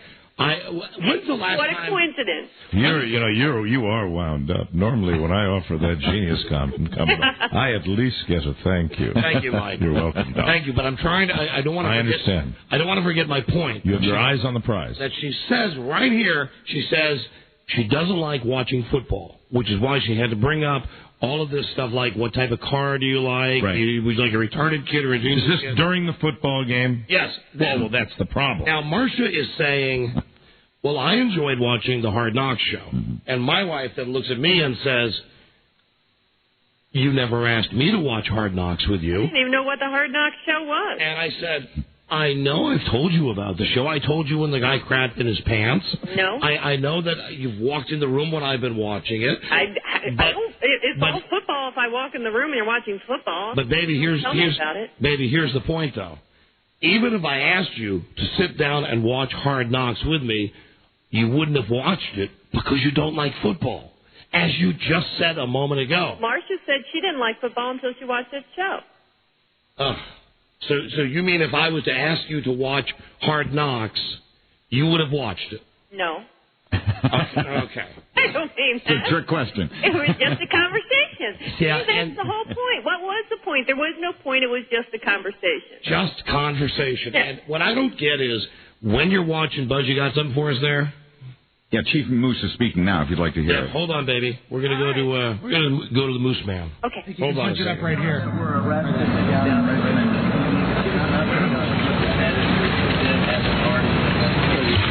Where's the Moose Man? The work done by the Division of Police He gave his statement already. Is work done by that agency, and you need to contact them. They will answer any questions about that work. Are you the person that you're sending a message to right now? Is it the same person you sent the message to 2 nights ago, and then again this morning, or Saturday night, and then this morning, Sunday? Sorry, you sent 3 messages now. Is it all to the same person? Are they all to the same person? Ma'am, again, it would be inappropriate for me to answer any further questions about the communication, even though certainly the effort by the media has been greatly, greatly appreciated. Is your first contact with that person with whom you're now communicating based on something that that person left behind in the woods behind the steakhouse? Sir, I appreciate the question, but I tried to be clear that any questions about any communication would be inappropriate to answer. Is there any concern about crime scene contamination? You have incidents, you put up tape, you find letters, CSI. air cards, or whatever. But how do law enforcement officials know that this is something left by any potential suspect? You know, and when you find things and then you communicate with somebody, I mean, something is going on, but are you concerned about the credibility of what you're responding to at this point? Sir, I feel very confident about the work being done by the men and women in law enforcement. One of the points of your standing at these briefings is to try to help the public better understand where this investigation stands and where it stands in terms of their public safety. I've had a number of people express to me a concern that since Saturday night, we're in a different phase of this case. And just ask the question. A greater degree of vulnerability that some people are feeling. Because you're talking to the public in addition to someone else, can you address the public about where we are right now? All right. You know, Buzz has the statement. Yeah, I'd like to hear that. We missed that. What was the statement? The statement was so brief. The fact that we were just like 3 seconds late means we missed it. That's how brief it was. It's another message from the police, this time, and again, aimed at someone who has made contact with the police. Chief Moose says the message is, quote, the person you called could not hear everything you said. The audio was unclear, and we want to get it right. He said the person should call us back so we can clearly understand. That's pretty freaky. Yeah. All right. And now he's answering questions. Right. All right. Thank you, Buzz. You bet. Are you there, baby? Yeah, I was watching it. Impossible to follow that. Yes. Is he still answering questions? Yeah, he is. Yeah, but he's not. He's not going to answer. He's the thing about it being unclear, and we want to get it right. He's saying that again. Call us back. Yeah, he's repeating. The whole point of these press conferences now are to talk to the person and not to us. That's why I'm offering the show. That's why I'm offering the show. Call the show. Cut through the middleman. Just cut through the middleman. You'll be able to get right through. So, don't let anybody call this show. They made contact and they couldn't hear him. That's what they're saying. That's what they're saying. Yeah. Pretty that good. could mean any number of things. I know. Yeah. Pretty good. God, I'm getting frustrated. Yeah. Yeah, call us back. We couldn't hear you. Well, what I want to to know is one of the reporter's questions, the one that we didn't really hear the answer to because there was no answer, was since Saturday there's a greater concern about safety. That we're in a new phase. What this reporter was saying, well, I haven't heard that. Well, what is he talking about? I mean, I thought it was the same degree of safety that we've been in. I agree. I don't know, honey. You know what? How come somebody? I just hope that all the information's being withheld. I hope there's a good reason for that. How come someone just doesn't ask Chief Moose if he could have any car? What type of car would he like? And Chief Moose, where's your belly button? Above or below your belt line? There you go. When this is all over and he's relaxing with friends Chief and Moose. enjoying a good time. Don Geronimo from CBS. If you had the choice of a genius child who was unhappy or a retarded child who was very happy, which would it be, please? And it seems to me like the folks enjoyed the questions, even though. Honey, I'm busting your balls. I'm busting your balls. Always do, and I don't. You know, another thing I didn't appreciate, and this is serious. Okay, serious. Serious. I don't appreciate. When I bring up the fact that I'm going to New York and I'm excited about seeing that guy John Edwards. The Carney. Yeah, I don't denigrate things that you are looking forward to. Listen, just to my wife, deepen the joy out of your life. My wife and her mother and her sister and her other sister. Are you hearing me? Hello? Yeah, I'm hearing you. You hear what I just said, what I don't like? That I call him a carny. That you siphon the joy out of something I'm looking forward to? How does that siphon the joy out of it if I just... You denigrate something that... I mean, you could just... Here's a novel idea. You could just keep Mom. If you don't think that he has any... you think he's full of it, then that's fine. Ladies and gentlemen, children of all ages, step right up. Here he is, John Edward. Mr. Edward, you have my dead mother on the phone. Now, how does that hurt your feelings? Because I'm telling you something and you're ignoring it. Honey, Jesus, how thin-skinned. I mean, I know you call me thin-skinned. It bothers you when I call this... If I made some joking remark about something that you were doing and you said, hey, I don't like that, I'd cut it out. Honey, some carny with a TV show. I would cut it out. Wouldn't matter if I thought it was, justified or not. I would just cut it out. But the reason that I can't cut it out is that I'm amazed at where you decide. Sometimes it's not that I care about John Edward or not. You're a mystery. I care about that you don't listen to what I'm saying. Just don't. That's all I do is listen to what you have to say. If you bought a new car and you were excited about it, I wouldn't call it a hunk of junk. If just to displease you. But I can't. I can't help but comment. Even if the car was not your ultimate dream car, but particularly if it was your ultimate dream car, which we don't even know what is. Okay, listen, I don't know, and I don't know why you have such a link with this guy. Why you feel so close to this guy? My point is, when I've seen him on TV, he asks very generic questions like, I'm seeing the color blue. All right, I'm hanging up because you're making me mad. You're making me mad because we've had this discussion. I don't care if I don't know if I believe it. I don't care if you do. But here's the thing. Hold on just a second. I would understand your point of view if I was speaking that way about something you really cared about, something you really loved, something you really felt passionately about. This is just some guy with a TV show. Yeah, but we're talking about... I think there's a possibility that you can talk to people who are on the other side, and that's important to me. Well, I think you can, too, but I don't think you can do it on TV 5 days a week. Well, maybe you don't, but if you can, that's important to me. I'd like to talk to the people that I love that have, died. So don't do that. Okay. All right. Gotcha. Thank you. And we didn't like The Sopranos last night either. No. What do you think about that? I fell asleep. Right, you fell asleep during. Yeah, that show's got to tweak it up a little bit. I would tell you what I really got pissed about The Sopranos was that last week, and you said it too, honey, during the commercials, when they led you to believe that the Mercedes lady was coming back. Yeah. Mm-hmm. It was a dream. Such a tease. A dream sequence. She really killed herself. Mm-hmm. Ay. Yeah. Those Sopranos, they're carnies. God damn it, I wish they wouldn't do that to me. All right, look, I will try just to serve the food and keep Mom next time we have people. Oh, come on. Well, No. You were fine, Frida. Come on. I know I Have was. some fun. Thank you. I know I was. Have some fun. You were a great hostess. But around my husband, I will try and just bow. That sounds so effing 50s. Yeah. You're a great hostess. You were a great hostess. Thank you, Lucy. Thank you, June. You kept the food and the drink coming. It was great. All right. Mindless conversation. Don't patronize me. I'm not patronizing you. All right. All right, I love you. Uh-huh. Love you, too. Okay. Yep. Bye. Hey. What? Come on, don't be pissed. I'm not. I'm Yes, fine. you are. I will bounce back. Please don't make this one of those things where I got to call you when we get off the air and go, call me. are you really mad? No, don't do that. That's a waste of time, and that's just annoying. Just let it go.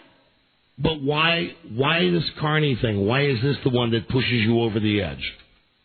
You just have to repeat, because you're ignoring my feelings. You have to repeat Carney thing. Why do you have such strong feelings for John Edward? I think I don't have strong feelings about him. I think, first of all, if it is a trick, I can't see how it's done. He doesn't say generic stuff, and if you had real information, I'd like to hear it. I don't know if it's true or not. It could be ESP. He could be, reading people's thoughts and not talking to the other side. But if there's a possibility, I've got people I want to talk to, and on top of all that, I'm just excited to make a trip with my mother and my sisters. We'll have fun. Well, of course, and you always make trips with your mother and sister, and you always have fun. So why you have to belittle something that we Honey, I belittled you when you went up to see The View.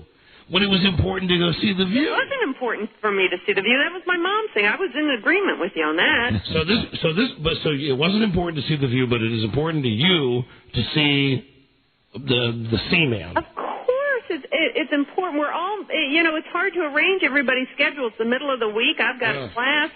We're all making a special effort to go because we're all looking forward to it on the chance. As small as it is that we could talk to my brother and my brother-in-law. All right, well, I tell you what. If you get up there, and I truly did and still do love your departed brother Lee. I do love him. It was his daughter that got married. Ask him if he's offended that I called John Edward a carny. I'm not offended for John Edward. I don't care. No. Ask your brother. Ask your brother, and I'm sure your brother would say... Honey, if your brother was still alive, it's something... if you get to the other side, if you really do get through, that's certainly, I'm sure, going to be at the top of the question list. You wonder why I don't talk to you about certain things. I mean, why can't you just be open-minded? Why do you have to belittle different things? Because it's fine. Listen, honey, I think if the guy really had a gift like that, he wouldn't be doing a daytime television show. What would he be doing? Yeah, be on at What night. would he be doing? Rob said he'd be in prime time. Yeah, it'd be on in prime time. Yeah. It would be on script 5 days a week at 10 a.m. Alrighty. All right. There she goes. Well. Gonna read her mind right now. She is mad. Hey, you could have your own show. Hey, you already do. There you go. Crossing over with. All right. Well, really, I was just busting her balls about like the belly button and the retarded kid and stuff like that. But this Carney thing, wow, she's serious about that. She seems to be. Absolutely serious. Don't anybody else see through that guy the way I see through? I've never seen the show. I've never seen what I know. I've heard of the guy that he communicates with the dead. Aline Cunningham, are you are you familiar with the routine? I remember that very, very well, dear. What are you saying, dear? I remember the perfume. I remember the hair and the headphones. Okay. We got a break. I know we've I remember her as amazing, and I'm not just talking about her psychic ability. Don and Mike, hello. Great lady. Hey, Don. And I'm just kidding. My wife was really great yesterday. Yes, she was. Hello. They both were. Don, I'm just wondering, after a conversation like that in my house, I'm looking at least a month before sex. I was just wondering how this flows over, if it's a front or if you're not getting any for a while. No, it's a front. She's really mad about the Carney thing. The other stuff, that doesn't matter. So you're back in tonight on demand like the good 50s husband would be? No, I don't think I'll be there tonight. The good 50s husband. I don't think you're a wonderful hostess. I don't think when I come. When I come home tonight, you're not going to hear this music playing. When your husband's football game is on, don't trouble your guests with all sorts of mindless conversation about cars and belly buttons and whether you'd prefer to have a genius who was happy or a retarded child who was unhappy. You just serve the food, and then when the guests leave, take him up to the bedroom and do his brains in. From your lips to God's ears, Mike. Another fine hostess party from Kraft. Mike show. Hello. Start with baby marshmallows. Add salad dressing, just a little brie, and a hint of 3-in-1 oil. Bake in a 350-degree oven. Serve chilled. Another innovative party helper from Kraft. Hello. Hi, this is Linda. Yes, hi, Linda. You owe Frida an apology. Oh, please, why? Why? I mean, she's the most compassionate, understanding, patient lady. I mean, does she have a choice when you call her? Does she have a choice? Yes, she can hang up, and she hung up on me. Linda, there's no need for this arguing where I could share another recipe for you. Would you like to hear the other recipe? I would like to. Mike, you have a recipe for Linda? Start with a baking sheet. Cover it with human waste. Serve chilled with a candle in the middle. Another delicious fecal treat from Kraft. Thank you, honey.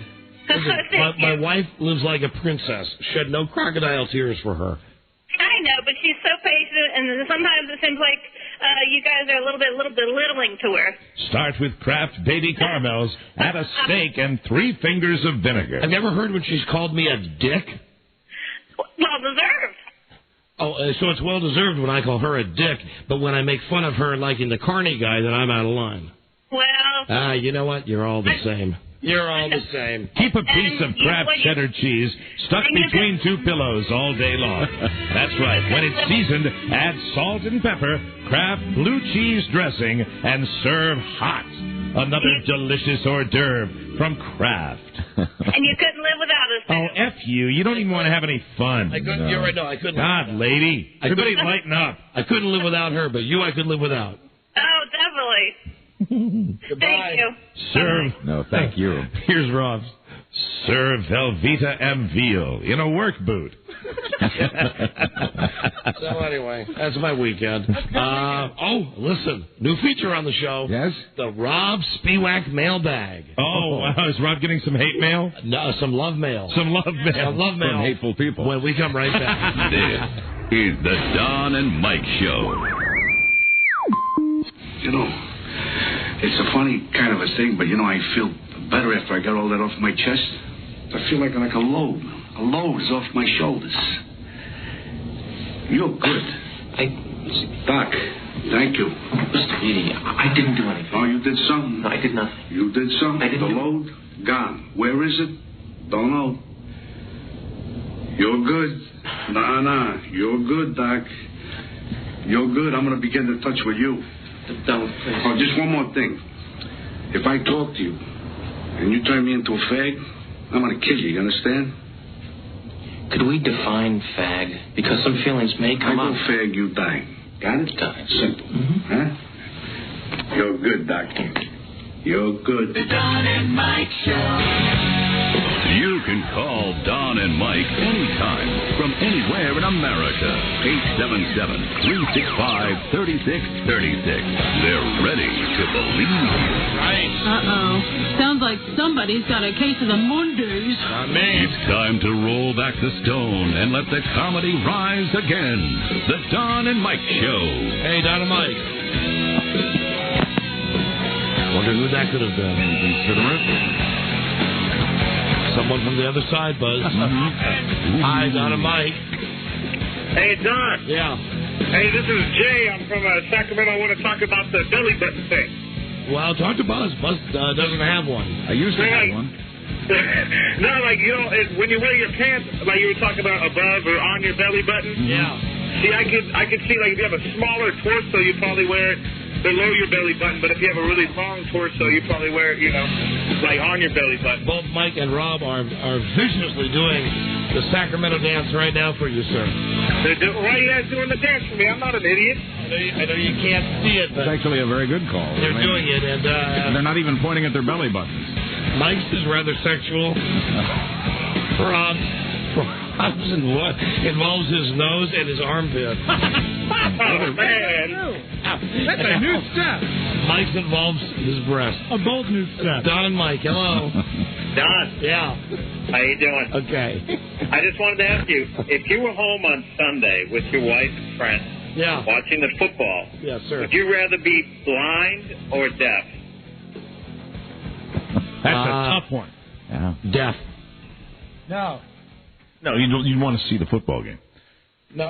I'd rather be deaf. Right, I would rather be deaf. If given the choice of blind, I'd rather be deaf. So if you had the choice of losing your hearing or losing your sight? I'd lose the hearing anytime. I'd rather see. Mm-mm.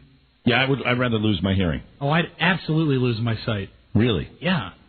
See, but right now at home, Frida, damn you, sir. Right now, Frida is saying, you're doing exactly what I did yesterday. He's writing that down. Really? You'd rather lose your sight than your hearing? You bet. You'd rather... Well, you just contradicted yourself. No. You just said you'd rather lose your... I thought he was in our camp. No, you would rather be... I'd rather lose my sight in a second. Really? Yeah. Oh, no, I want to have my vision. Yeah. I'd like to see what's going on. You got to see. What, and never hear this show again? Not in my show. Hey, Don, how's it going? Hey. Hey, can I play a sound for you? Sure. Listen. Do you hear it? Yeah. What do you think? Your mom taking her dentures out before she's about to give me oral? Is that your skull? I'm so wasted. Well, we just got some guy want to do his own secret sound. He wants to turn about his fair play, and I think that's it. Yeah. And frankly, I don't have no part of it. Good for you, Don. Good day to you, sir. Good day to you, sir. I said good day. Buzz, you wouldn't be so enthusiastic about this if you were still sitting on the outside. Hello, Don and Mike. This is Gene Wood speaking for Password Plus, a Mark Goodson, Bill Topman production. Television production. All right, goodbye. Goodbye. Read it right. Okay, whatever. Rob, Spiewak mailbag. Yeah. Now, a couple of things you should know about this show. And I'll use my call with Frida there as one example. That in real life, I don't argue with Frida all the time. I tweak it up for the radio so that you guys can enjoy. In real life, Buzz is not a pothead. In real life, Mike is not a fall-down drunk. And also in real life, Rob really is not a hateful person. Right. Rob is actually a very loving person. But the truth is, if we all acted on the show... No, he had this beatific look on his face when you were saying that made me laugh. If we all acted the way in real life that we really are, it would be quite a boring radio show. Right. Exactly. Now, there are some people who have a hard time discerning, and especially with Rob, this is where we have the biggest problem. They have no seal tail. They have no cat feet. Right. Don Geronimo and Mike O'Mara. Except for Joe. Joe is exactly as we portray him. Joe is a dope. But everybody else, you got to understand there's some creative license there. Yeah, and you two are often, Rob will often poke fun at things hateful, and it's really an indictment of that. I'm not. You know what? I'm not doing this. Good for you. There are some people, Thank you, though. Buzz. Some people who just don't get it. Rob, why don't you call and see if he's available right now before I read the Rob Spiewak fan letter Is of this the week. somebody that believes Rob is the way we portray him? Oh, yes. And that he loves Germany and... No, just wait. I'm going to wait until we get the guy on the phone. That he really is a bigot when he's really not. There are people out there like that who've latched on to that. Yeah, and that seems to be the biggest group right there. They're the scary people as far as I'm concerned. Occasionally somebody will say to me, God, Jesus, you're such an ass, I could never be married to you. And I'd say, well, that's an act on the radio. Right. Sometimes people say to Mike, do you really drink as much as they say? Are you an alcoholic? Then I say yes. Well, no, come on. Or Buzz, the pot thing, and Buzz says it's a joke on the show. Look at me, sober as a judge. But with... the next week you'll be on the air, okay? I don't drink on Mondays. Here we go. Again, good for you, Mike. Thank you. The letter started with a cover letter to Joe Ardinger. God damn you, Joe. Give out the right address, put that joint down, or pass it to Buzz. So this is somebody that believes everything on the show. Yeah. Well, that was because the first time he tried to send it, it got returned to sender. Okay. So that was why I had the cat letter. Address unknown. Here is the letter. Dear Rob, I hope you enjoy the little gift I'm sending you. Actually, I'm trading you what I'm sending for an autographed picture of all of you pricks I'm so fond of and listen to every day. I know you think you are a Nazi. And incidentally, I got to point out the spelling on this. He spells Nazi N-A-T-Z-I. We got a real brain trust. Think you are a Nazi. No, he doesn't think But he's a please do not forge the signatures. The stamp, and here now is the article that the fellow sent to Rob. You can see is it's German postage. Yeah, that would be a pre-1945 piece of German stamp, I guess. That has a swastika. Oh, you got the scary people. The stamp, according to my uncle, was taken off an SS officer who was riding in the sidecar of a motorcycle when he shot him and the driver of the bike. Well, that's a good thing. Yeah. He also grabbed the SS helmet of the driver. It's awesome. Spelled W-A-W-E-S-O-M. There's no E. It still has stained blood on it. Well, I mean, I think being a child of the World War II. Thanks for the trade, Rob. Yeah. And then he draws the little swastika. Yeah. And this comes from... Well, see, there's not a lot to indict in there. I was getting nervous when I saw that. No, Mike. No, come on. Well, the fact that it was taken off, a military souvenir is one thing, Now, I believe you're giving the man way too much credit. Well, you know me. I'm often want to do that. Let's welcome him up. Oh, yes, and Rob, if you get a chance, call me, and we'll talk about an SS helmet you might treasure. Well, we need to interview this. Here he is. Okay. Hi, Chuck. Chuck Weller. Chuck. Yeah. Hi, you're on the air. How you doing? We're doing great. Rob's here, and Rob has received your wonderful gift, the Nazi stamp. and I see here that you write that you also have an SS helmet that still has stained blood in it. Oh, isn't that great? Uh-huh. When you spell Nazi, incidentally, the T is silent and there is no T in Nazi. Well, give me a break. I didn't have spell check. No, it's handwritten. What's that? It's handwritten, and awesome is with an E. Okay. A-W-E-S-O-M-E. You're just giving me crap because I'm in the Sacramento area. No, sir. Oh, you're in the Sacramento. Although no surprise, you're from Sacramento, and also not to bust your balls. But well, you sure are. The swastika that you drew on your letter here, it's backwards. Yeah. Oh, I'm sorry. You drew it backwards. Chuck, do you collect that stuff? No, not at all. Okay. And then why would you want to send it to Rob? Well, because I don't collect it, but I know Rob thinks he's a Nazi, so he's always talking. There you go. Now there is the Sacramento interpretation of it. There you go. There you go. Right, there you go. Now I'm going to try to walk you through this one time. Walk me through it, Don. Okay, I'm going to walk you through this. Rob isn't a Nazi. No. No. Well, No, and Rob really isn't the hateful hump that we kid about. Portray him as. On the show. Yeah, Rob is actually part Jewish, Chuck. Well, amen. And Chuck, why would that? The fact that Rob is part Jewish, what would that tell you? Well, that would tell me he hates Nazis. Well, then, and he probably didn't appreciate you sending the stamp. Even though we might, at the beginning of the show every day, kid about Rob and play tapes whenever Germany is mentioned. Right. Really, the whole Rob persona, it's a joke. It's rooted in ironic satire. There it is. You see, but you, my friend, by sending Rob a Nazi stamp, it's disturbing, and offering to send him a Nazi helmet that still has stained blood in it. He wouldn't like that. Now, what about the lesson I've just given you? No, I mean, he wouldn't like the stained blood? No, the stained blood part is, I mean, the fact that it was, taken off a dead Nazi, that's a good thing, I suppose. I think that is good, and, I think it's great that But it was it's your still, uncle. collecting stuff. Yeah, and bloodstains are no good, irregardless of where they came from. Oh, that could be. Now, I'm curious. You wrote, thanks for the trade. What did you want? I take it I'm not going to have a trade now. No, I'll send you the autographed picture. Oh, is that what he wanted in trade for the helmet? Was a picture of us? Yeah, but not forged. Oh, it'll be forged. I figured as much.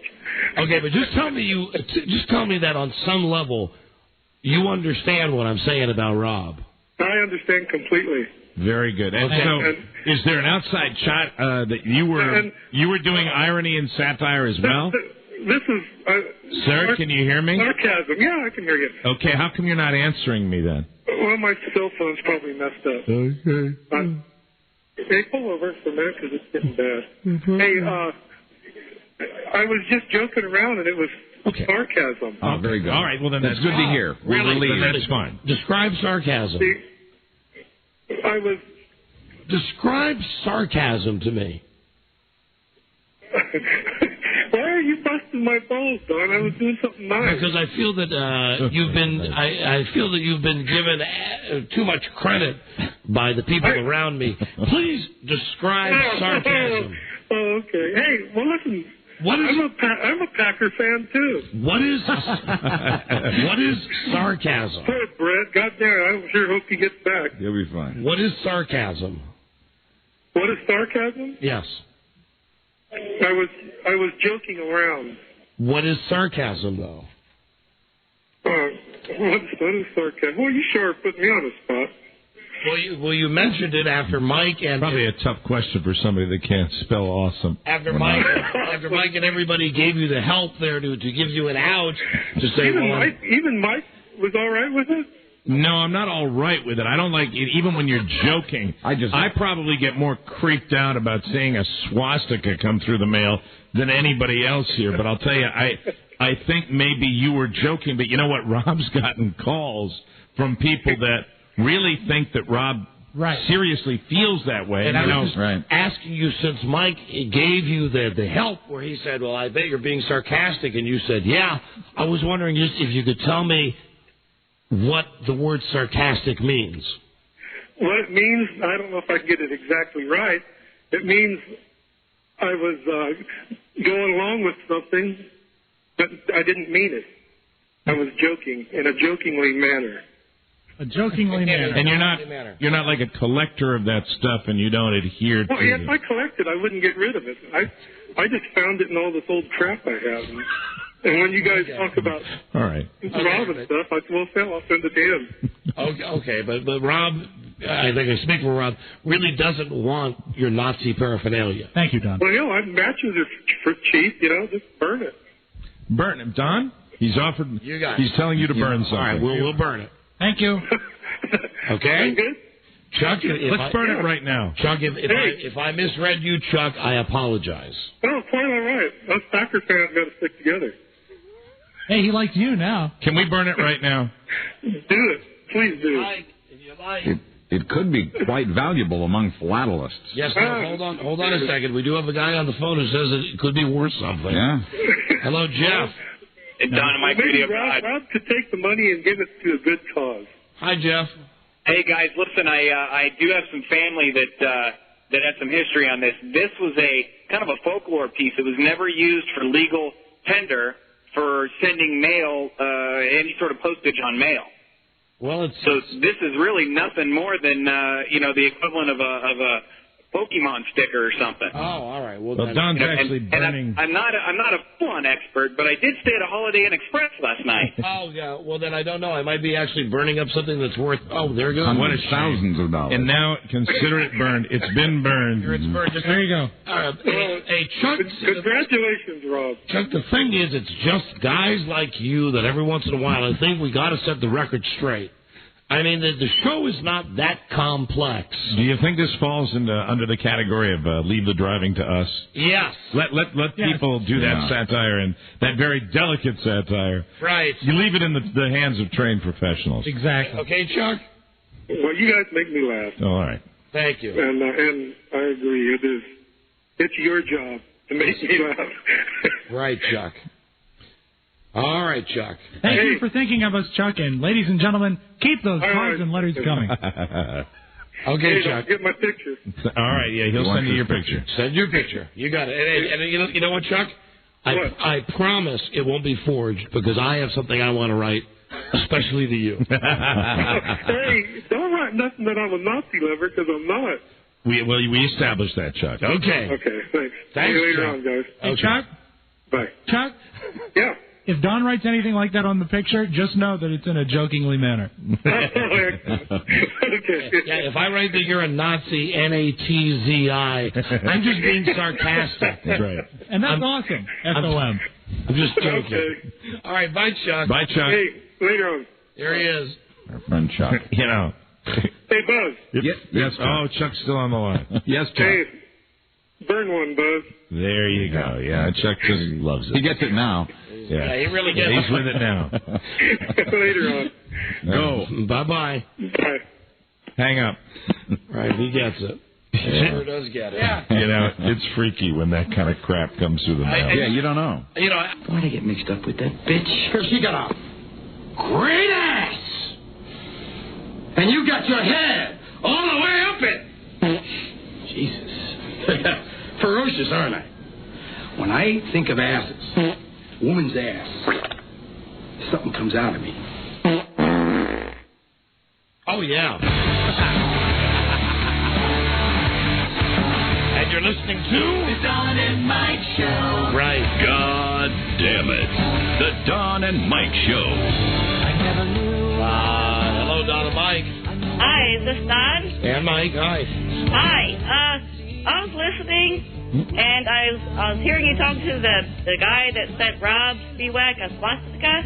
Yeah. And I think you're kind of down on that, but I think you should appreciate him as a listener to know that it might be sarcasm, but you use sarcasm in the radio all the time. Honey, my point is, with that guy... You don't like getting Nazi stamps. It wasn't sarcasm with the guy. The guy was a dope. We don't like getting Nazi stamps. That's it. And you're But right. isn't the whole thing sarcastic that you're saying that Rob's a Nazi? Yes, but I'm telling you, and I'm going to have to sell out Mike and Buzz and the rest who are trying to give the guy the benefit of the doubt. I don't believe the guy sent the letter in the spirit of sarcasm. Right. Oh, you thought that he really believed that Rob was the... Yes, and as evidenced by, after I went through the entire thing about all the things that we kid about on the show, the last thing he said to Buzz was, light one up for me. Right. I thought he was being sarcastic then also. How about when I might be wrong, and I love your show. And how about when I said to him, you misspelled Nazi? That was pretty ridiculous. And he said, I don't have spell check. And my response was, it's handwritten. I don't even need spell check, and I know how to spell Nazi. Hey, the bottom line is, in all of this, whatever his motivations were, I don't think anybody on the show wants to get anything with a swastika on it. No. Right. It's disturbing. And it happens every once in a while, and sometimes we call these people up. But, honey, I really think the guy doesn't get it. I get it, and I apologize but I just thought it was like he listened to your show, and he realized that whatever Rob's into, and so he mailed it to you. I just thought that was I don't think when he mailed it to Rob, we had given the real explanation. I mean, anybody that knows this show knows we joke about political incorrectness and all that stuff. But you know what? It disturbs me when somebody sends something like that through the mail. It's creepy. Well, at least it didn't have anthrax on it. Jesus. Yeah, I apologize for that. You're a piece of work. Thank you, honey. Sarcasm in itself. All right. I know. I love the show. Thanks for getting it. All right. Thanks. Nice talking to you. Wow. Bye-bye. She spells Nazi with a C. Jesus. Hello. Hey, fellas. How's it going? Okay. Hey, I just wanted to point out to Rob that before he's quick to jump down somebody's throat for words that they use that may not be in the dictionary, he should not use such words himself. There is no such word as irregardless. It is only regardless. There is what? Regardless. I'm surprised that you did that. I realized that as I said it. What and I do the apologize. people down at Virginia Commonwealth University think?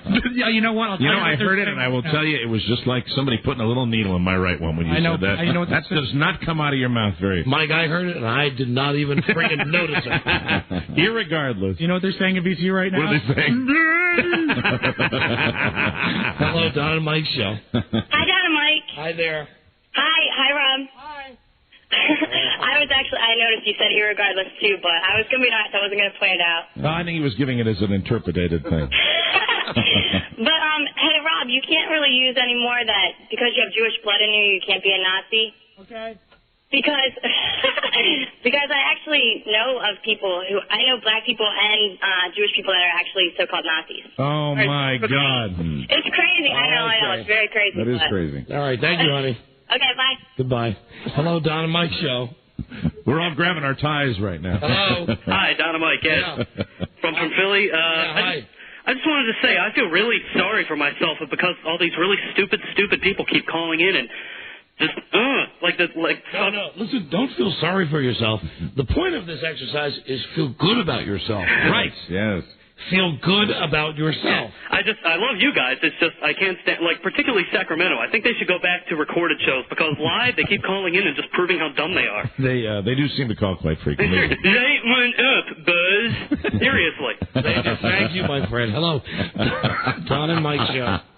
Hey, first of all, F that guy from Sacramento. Second of all, Don and Mike, don't you think if the guy was a Nazi, he would not have spelled the word Nazi or even do a Nazi diagram? That's not a bad point. That's not a bad point if he really was I don't one. think to join up, though, that you necessarily need to know how to spell it or draw it. And I think the people that would join up today probably, are not the swiftest in the world. They really have relaxed the entrance exam. Now that's disturbing. Because, ladies and gentlemen, this man is a professional. Thank you. You do that. That's the first real laugh I've had during the whole discussion. Irregardless. And me, I still think irregardless is fine. Use it as much as you want. Hello, Don and Mike show. Irregardless what these other book smarts think, I think it's fine. Regardless of what we say. Hello, irregardless. Change the subject. When are you guys going to take pictures of the lovely Lisa Herndon? Lisa has her Playboy photos scheduled for next week. Should be a ratings booster. Should be, my friend. Thanks, guys. See you later. He smells sulfur. Should be a booster in your pants. Hello, Don and Mike.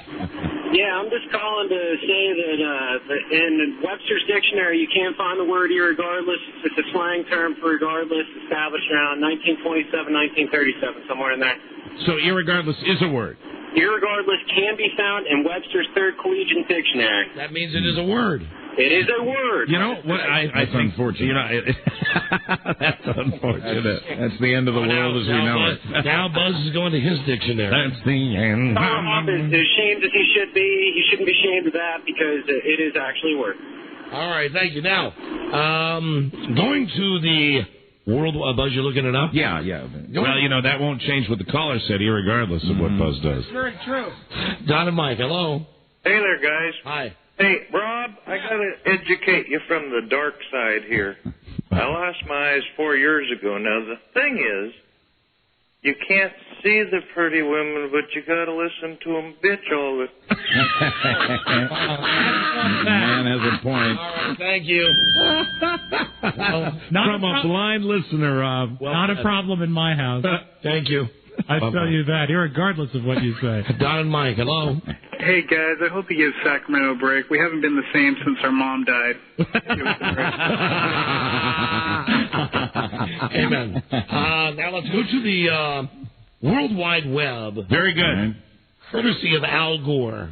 For two things I spotted on the web. Okay. One thing I already mentioned to Mike, and I'm amazed that this gets written up.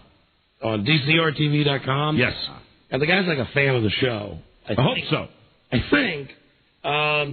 Earlier today, of course, when I mentioned that if the sniper called us to help as a middleman with the police, we'd give him concert tickets and a 7-Eleven prize pack. Right. Yes, if he called us to turn himself in. That, again, was a joke. Right, of course. Yes. Well, it's written up here. I don't know if the guy's busted my balls. Right. If he thinks it was a bad joke. I don't know. But it's written like news. Right. Sniper coverage stuff. Heard on airwaves today. Self-described superstation, WJFK's Don and Mike, encourage the serial sniper to call them or turn himself into police. If he does, the PM Drive duo said they are prepared to give him a 7-Eleven prize pack and tickets to Guns N' Roses.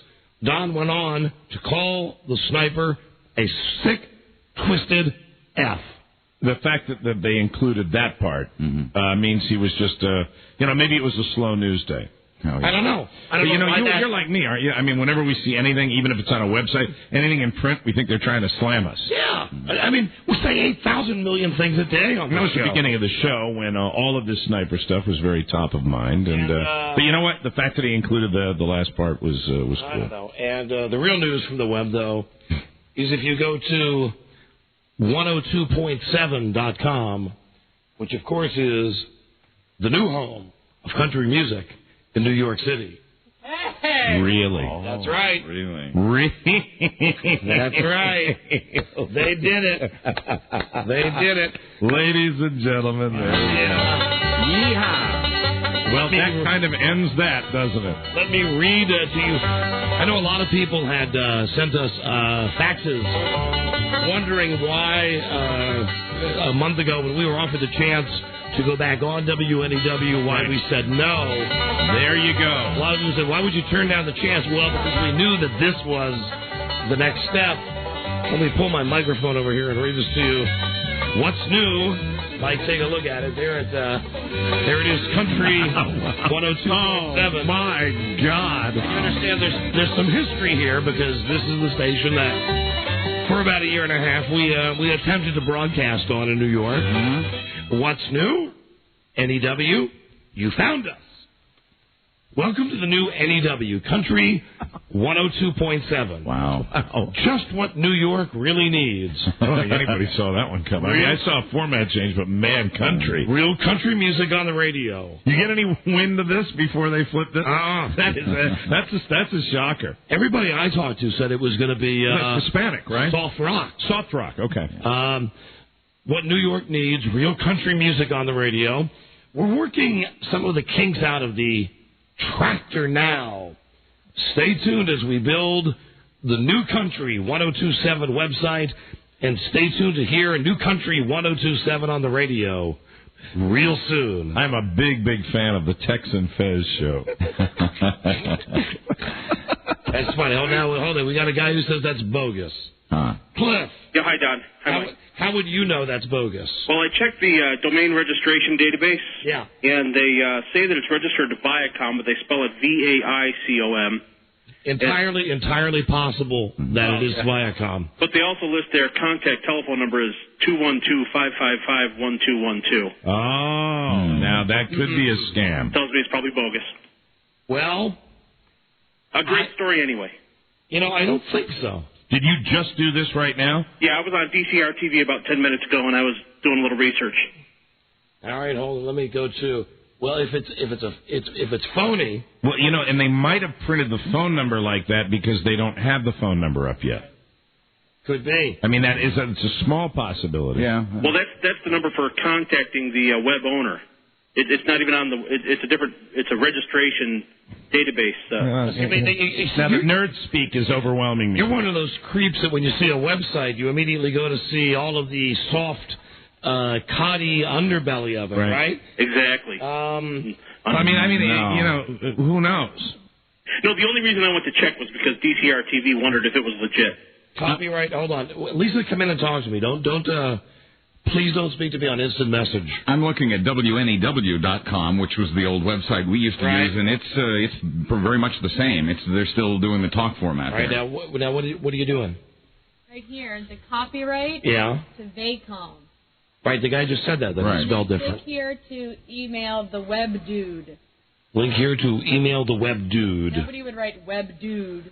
So this could be a hoax. It's a hoax. Oh, no. Yeah. Guilty. It got us. Guilty. Yeah, I think so. Webdude@country1027.com. Guilty. Country 102. It's well done. That is well done. Wow, if it's a fake, it's well done. Well, we got duped. We got duped on it. But we have heard rumors for months that something is in the offing. Yeah, well, they're not going to stick with what they're doing. And see, Buzz has got the other side over there. Yeah, it's the same old site that when we worked there. Same old site. Just with different shows. That's funny. All right. So who knows? Yeah.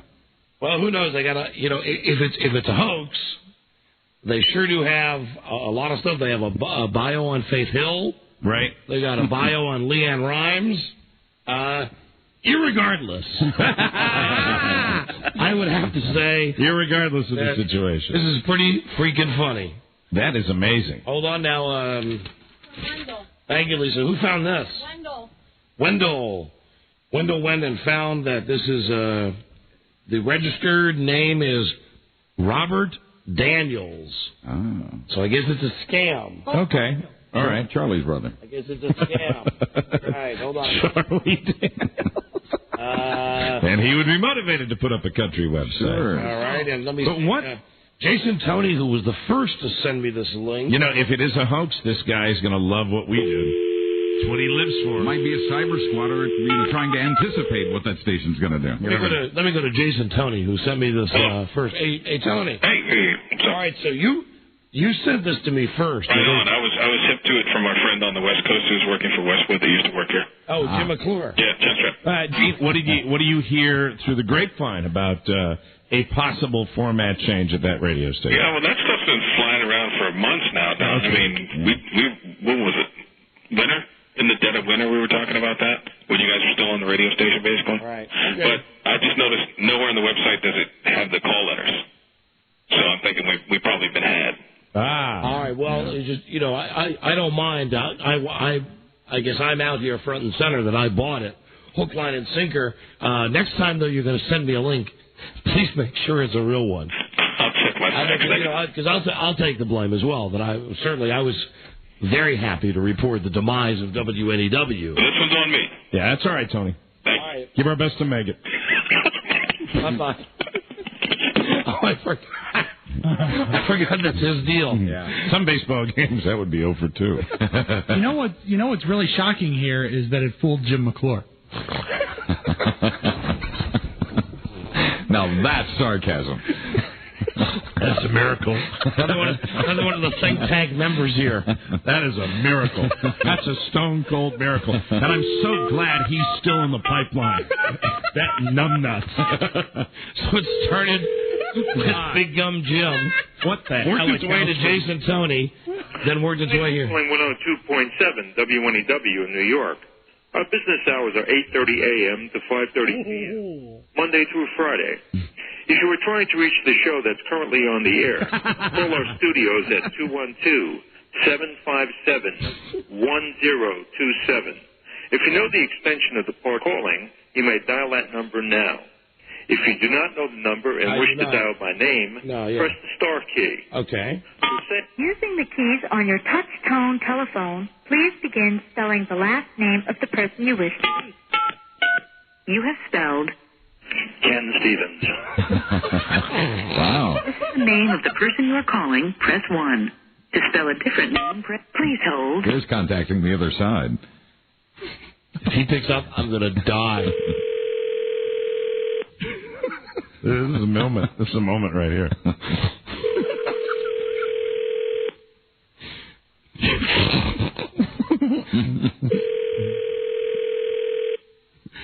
Yellow.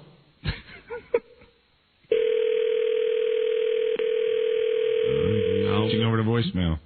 I think it'll be Your call has been forwarded to an automatic voice message system. The mailbox belonging to Ken Stevens is full. To disconnect, press 1. To enter another number, press 2. Thank you for calling 1010 Wins. Please dial the number of the person you're calling. If you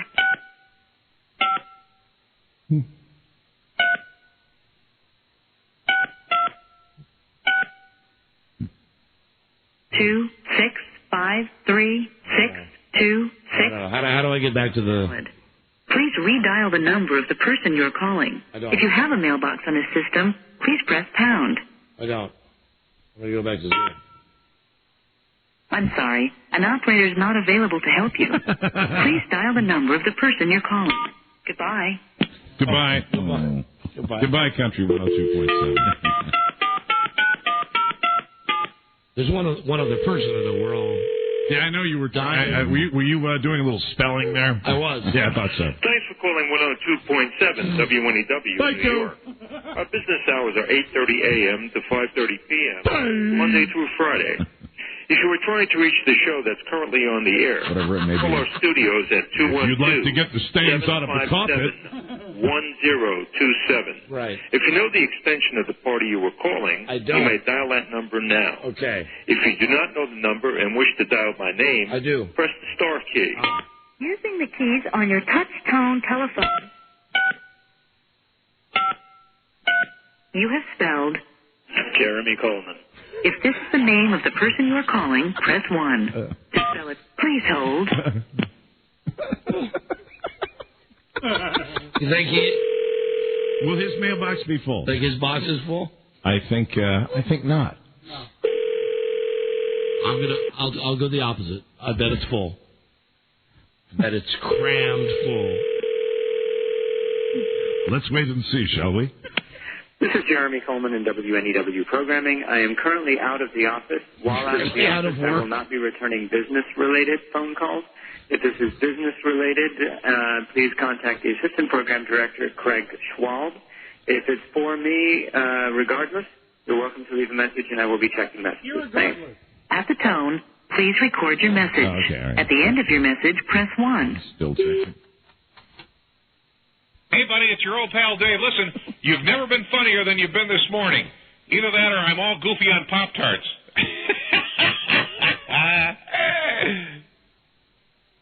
All right. He'll know. Message erased. Oh. At the tone, please re-record your message. All right, hold At on. the end of your message, press 1. Hey, how you doing, pal? You know what? Your brand of comedy reminds me of my mom's mashed potatoes. Yeah, lumpy and tasteless.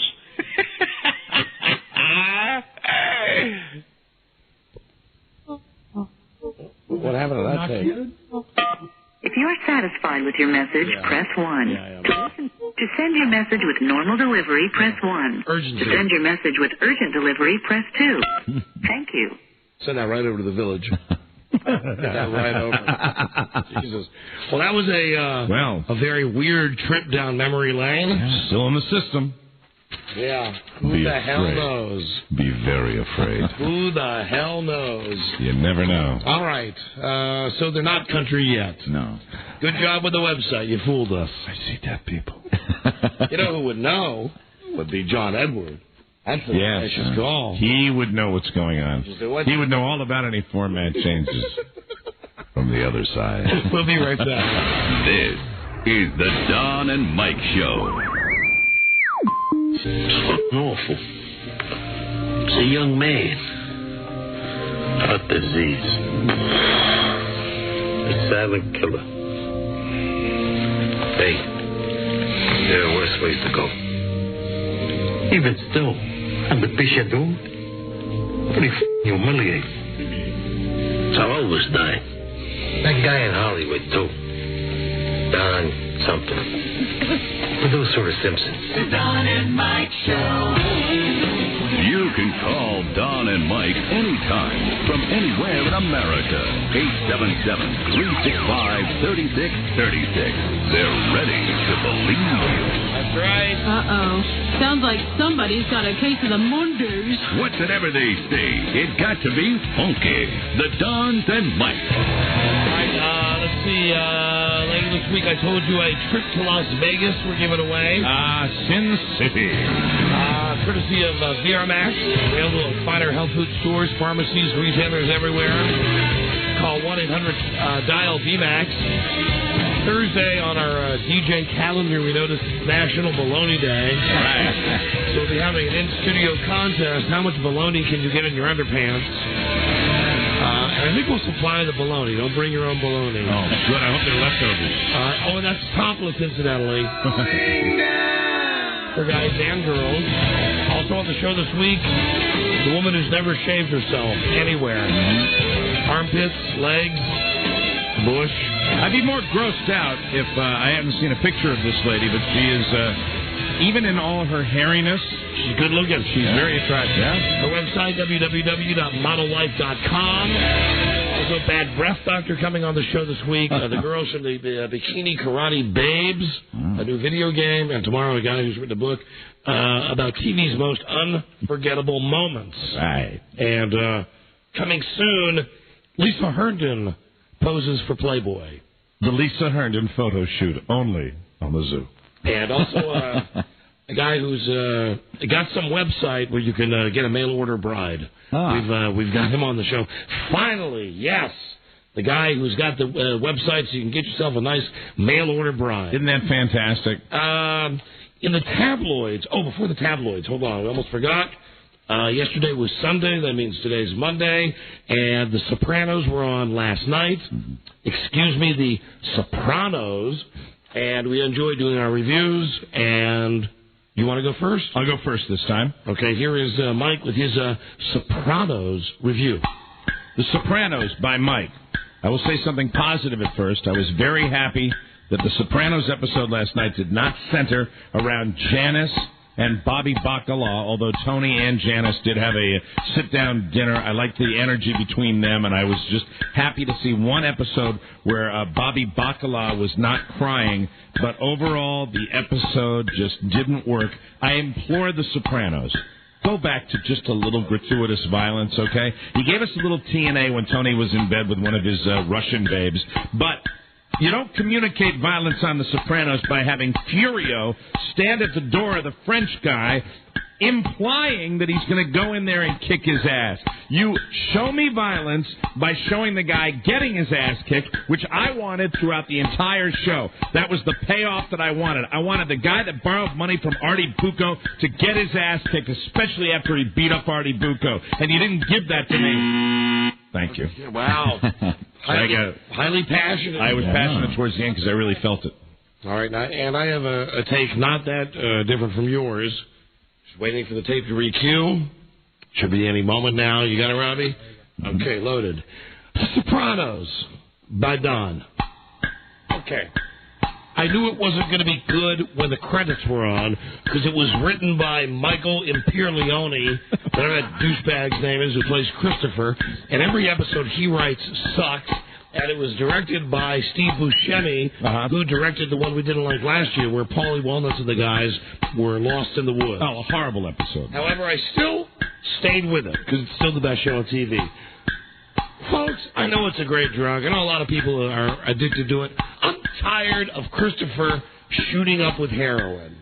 Also, I'm tired of the BS that is revolving around Tony and Carm. You know what I want?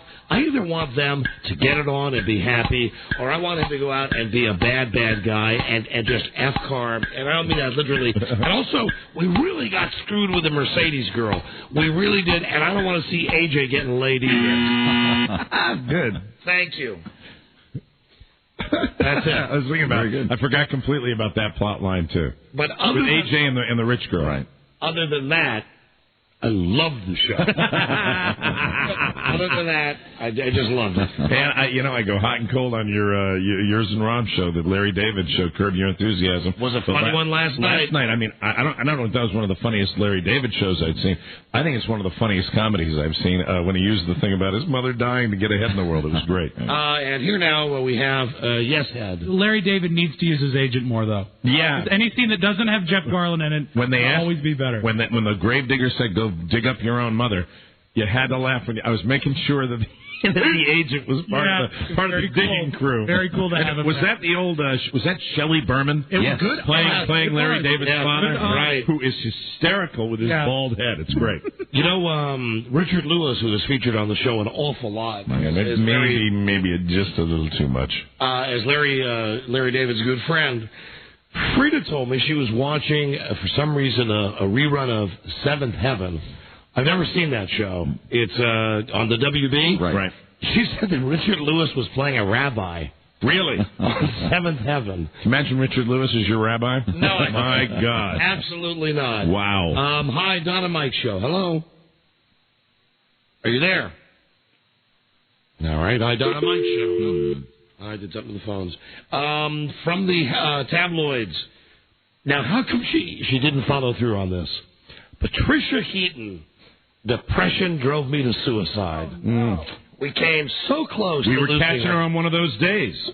Everybody loves Raymond Starr, Patricia Heaton, and if you're wondering why we read this, it's because we did an interview with this broad a couple of years ago. And she was positively evil to us. It went horribly bad, certainly not our fault, all on her, and she then went over our heads and tried to get us fired. Right. Yes. Because she didn't want to take the sex quiz. Right, exactly. Instead of just respectfully saying, I don't want to answer that, or I don't want to take the quiz, she decided to get angry at us. She got all bent out of shape. Patty Heaton, as the late Ken Stevens used to call her, Patty Heaton. Let me see, a dark cloud of depression settled over Patty Heaton in her 20s when she was down and out of New York. After years of struggling to try and make it as an actress, this is from the New Star tabloid. She felt so alone, she decided to end it all. I guess these are quotes from her book that she has out. Here's a quote from Patricia Heaton. I was sitting in the bathroom wondering if you could slit your wrists with a disposable razor. You know, those little blue ones you get in a six-pack? The answer is, no, you can't. Oh, boy, heavy duty. What saved her, Mike? What saved her, Don? Her faith and her love of acting. There you go. I thought it would really be a waste if I died, because if I ever get an acting job, I'll be able to use this time dramatically, says Patty Heaton, world's biggest... Man, if that is not the most contrived statement I've ever heard. Okay, so that's Patty... She's disturbing. Patty Heaton. I don't know which disturbs me more, that article right there or what Rob got in the mail. You made what came in the mail go away, Don. Heaton disturbs me more than that. Yeah. Patty Heaton disturbs me more than some guy sending Rob a swastika in the mail. Hello, Don and Mike Show. And don't put that on DCRTV.com. Come on, you can't just print the controversial stuff. Hello, Don and Mike. Hello? Oh, no, I was going to say, there's something wrong with the phones. Hello? There's something wrong with this gentleman's brain. Hello? Yoo-hoo! Don and Mike. Can you hear me? Yeah. You're on the air. Hey, Don. Hey. What's happening? You're on the air. I know. I'm calling about the Sopranos. How come they ain't got no brothers on that show? Sometimes there's brothers on that show. Man, but you're right. I don't see a lot. Well, there's not a lot of brothers in the Italian mafia. No, they had when they did the whole episode with the music producer and Hesh. They had a veritable plethora of African American actors. Man, we're gonna get a show with the Jamaican mafia. I think that would be fantastic. Hey, can I ask you another question? You got a hell of a bobsled team. Hey, I want to know how come Barbara Walters wasn't on that list of talk show hosts. That's a good point. You mean from the other day? No idea. Yeah. All right, thank you. I don't know. Hello, Don and Mike. Hello, Richard. Hello, Mike. Hello. Hi, Dick. Hi, this is Dick. I was calling about Richard Lewis playing the rabbi on Seventh Heaven. Yes, Another sir. Dick. Yes. Yeah, his daughter marries one of the sons of the main character on the show, but it was just so funny to watch him. It was absolutely implausible to see him as that because of all because of his paranoia and everything. It was so stupid, and his hands were all going around in the air and everything. It was absolutely horrible. And with all this rabbi talk, all I have been thinking since you mentioned rabbi is the rabbi from the repeat of 6 Feet Under, the rabbi on that show who is so turbo hot. I never watched that show. I'm out of the loop on that. It's a weird little relationship she has with one of the main characters, this rabbi, and she's kind of talking to him. You know the lady I'm talking about? It's a great show. She's got it going on. Don and Mike, hello. Hey, guys, how are you? Hey, we're doing great, thanks. Good. Hey, to let that guy know there's going to be a lot of brothers on next week's episode. Sopranos. Did you see the upcoming highlights where Tony takes AJ to the old neighborhood? Oh, that's right, the Bronx. Oh, that's right. Yeah, no, you're absolutely right. And, Mike, you hit the nail on the head. I'm sitting there with my wife, and I said the exact same thing as you did. Where the hell was the gratuitous violence? Yeah, I mean, Furio standing in a doorway, and not even, they just gave it like a nanosecond. You didn't even see no payoff. Yeah, it was just, and Furio was smiling at the door. The only violence was the French guy and Bucco having like a girl fight. And he pulled out Artie Bucco's earring. Hello, Don and Mike Show. Don and Mike. Hello. Hey, what's going on there? Okay. Yeah, no, nothing's going on. What can we do for you? Hey, last night when Furio showed up at the guy's door, they're going to forget about that, just like they did with the guy getting, lost in the woods with Polly and Chris. You'll never see Furio kick that guy's ass. No. But it did establish Artie Bucco as definitely the uber pussy of the Sopranos. And where was Lark Voorhees, too? Would you stop it about the Lark Voorhees stuff? I don't think either one of you brought up my least favorite moment is that we actually got to see Janet last night, or Janice, sucking the marrow out of a bone. Oh, that was gross. It reminds me of the way Ma used to do it. And you know what? I don't care for the nice Tony, even if he was guilted into it. Yeah. Because his girlfriend offed herself. I don't like the nice. Of course, it's as nice as he can be. Right. Yeah. Limited. Right? Yeah. Hello, Don and Mike. Yeah, hi. Boy, was Meadow looking strong last night. She was. Hello, Don and Mike. Hello? Yes, you're on the air. Yes, Mike. Yes. Buddy, that, Buddy. you were talking about on 6 Feet Under that played the rabbi. Yeah. I saw her in a film maybe a year or so ago called The Center of the World. Have you ever seen that? No. Well, dude, she plays a stripper in the movie. Yeah? And, there's a couple, really turbo hot naked scenes in that, man. You ought to check that out. Okay, all right. Well, thank you very much. I like that. Amateur Mr. Skin here. That's good. One more before I break. Hi, Don and Mike. Hey, Don and Mike. Hi. That comment that guy made about being no Africans must not have watched last night, because I do believe where Meadow marked, there was a couple there, right? Oh, don't forget that Meadow actually went out with a guy who Tony referred to as a charcoal briquette. Yeah, that's right. Remember when Meadow was with the mulatto? Sure. Yep. Mulatto. For the Moignon, so. All right, Moignon. Thank you. Goodbye. You're welcome. Bye-bye. All right, also from the tabloids, Robbie, I know we have to break. We do. But when we come back, I want to read you a story and then call the celebrity to get his take on it. Very good. The headline in the Globe says, Dr. Phil is a fraud. All right. Dr. Phil is a shameless rip-off artist. Mm-hmm. He left Kansas one step ahead of the law. Kansas buzz. So we will read this and call the lovable Dr. Phil right after this. This is the Don and Mike Show. Gee whiz, gang. Looks like the killer gutted the victim, strangled him with his own intestines, and then dumped the body in the river. You're right, Scoob. We're dealing with one sick son of a bitch. The Don and Mike Show. If you could listen to them, would you? Don Geronimo and Mike O'Mara. Ooh. I should mention we have copies of the Spider-Man, the DVD. And the video will not be out until November 1st. Spider-Man. We do have copies of Spider-Man. We'll be giving those away. And also tomorrow on the show, we might do the Howie Love Connection, because we have entire sections of tickets for Guns N' Roses. Right. December 9th, MCI Center from Ticketmaster.com. That's on tomorrow's show. Okay, the tabloid headline says, Dr. Phil is a fraud. Let me read you a little of this, and then we'll call the good doctor. Good. Globe exclusive.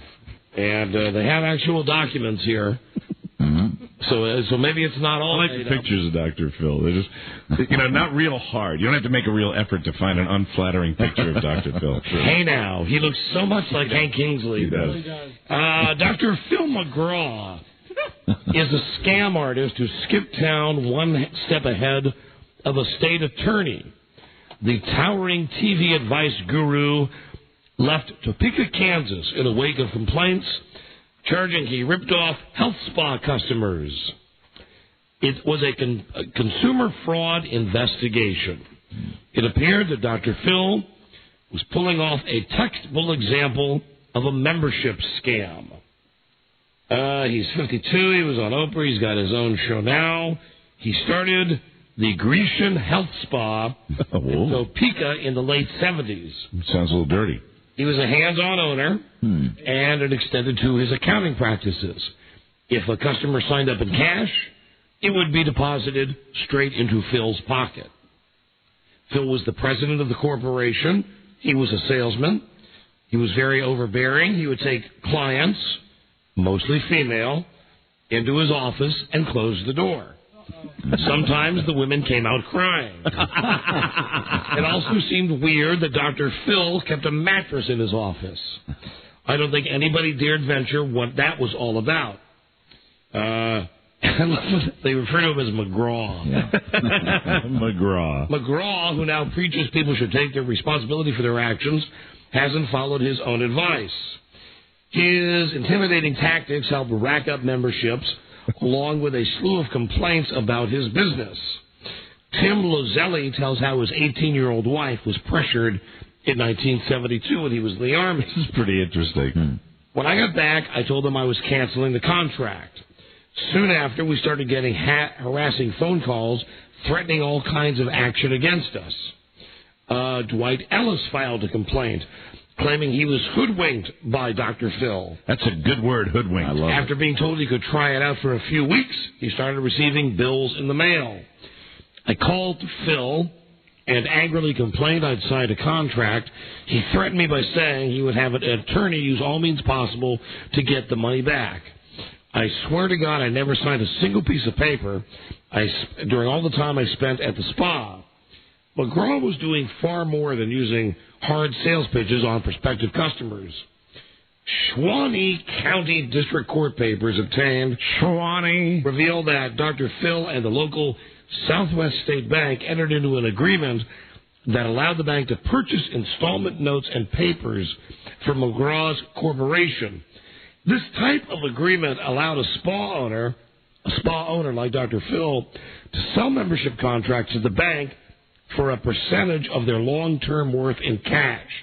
Then if you shut down, the members would be liable for contract payments to a non-existent spa. Wow. So that is a scam. They list, if I count the names, 1, 2, 3, 4, 5, 6, 7, 8, 9, 10, 11, at least 12 people who are suing him now. Wow.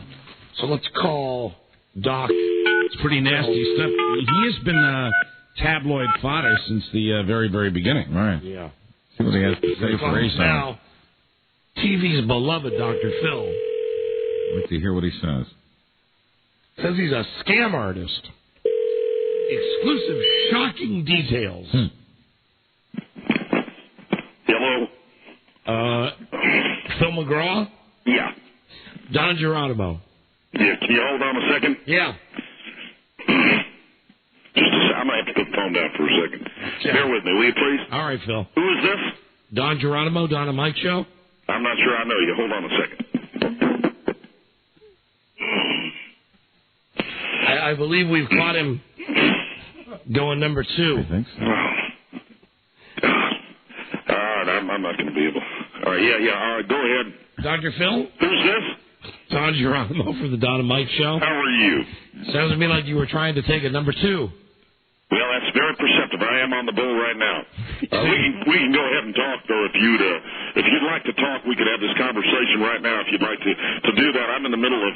I'm having a little trouble with my system, and if you don't mind, I'll just continue to continue to do this as we do this interview. I need some toweling right now. I am reading here in I think it's the Globe, stories about you leaving the state of Kansas. Yeah. One step ahead of the law. No, it's not true. I have been tabloid fodder from the very, very beginning of this entire exercise. People take shots at you.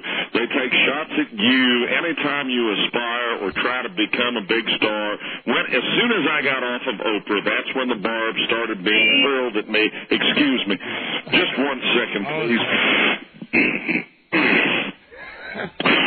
So you're on the commode right now? Really, all of these stories that are surfacing about me from people like you are happening because of the fact that I am as successful as I've become. Yes, I had a spa. It had beautiful toilets. Now, when you were at the Grecian Health Spa, did you or did you not have a mattress in your office? Bill? I'm sorry. Hey, doctor? That is a lie. I did not have anything to do with a mattress in my office. These are stories that are fabricated by people who really want to be me. And as soon as they accept personal responsibility for yourself, you will be able to accept I'm reading here that you would take female clients into the office. The only thing you need to know about my spa is that at my spa we have no man on man. It was all woman on man. If somebody wanted to come in after a stressful day, come into one of our rooms. We had 8 rooms, all with their own tables, and they would come in and you'd get a piece of candy when you left. Let me ask you a question. Was this like... I think last week on the show I was talking about a place I went to back in the day in Indianapolis. That's exactly what it is. Before I was married, you could go in to get a handy job? We had 8 rooms, 8 toilets, and I had a full Asian staff.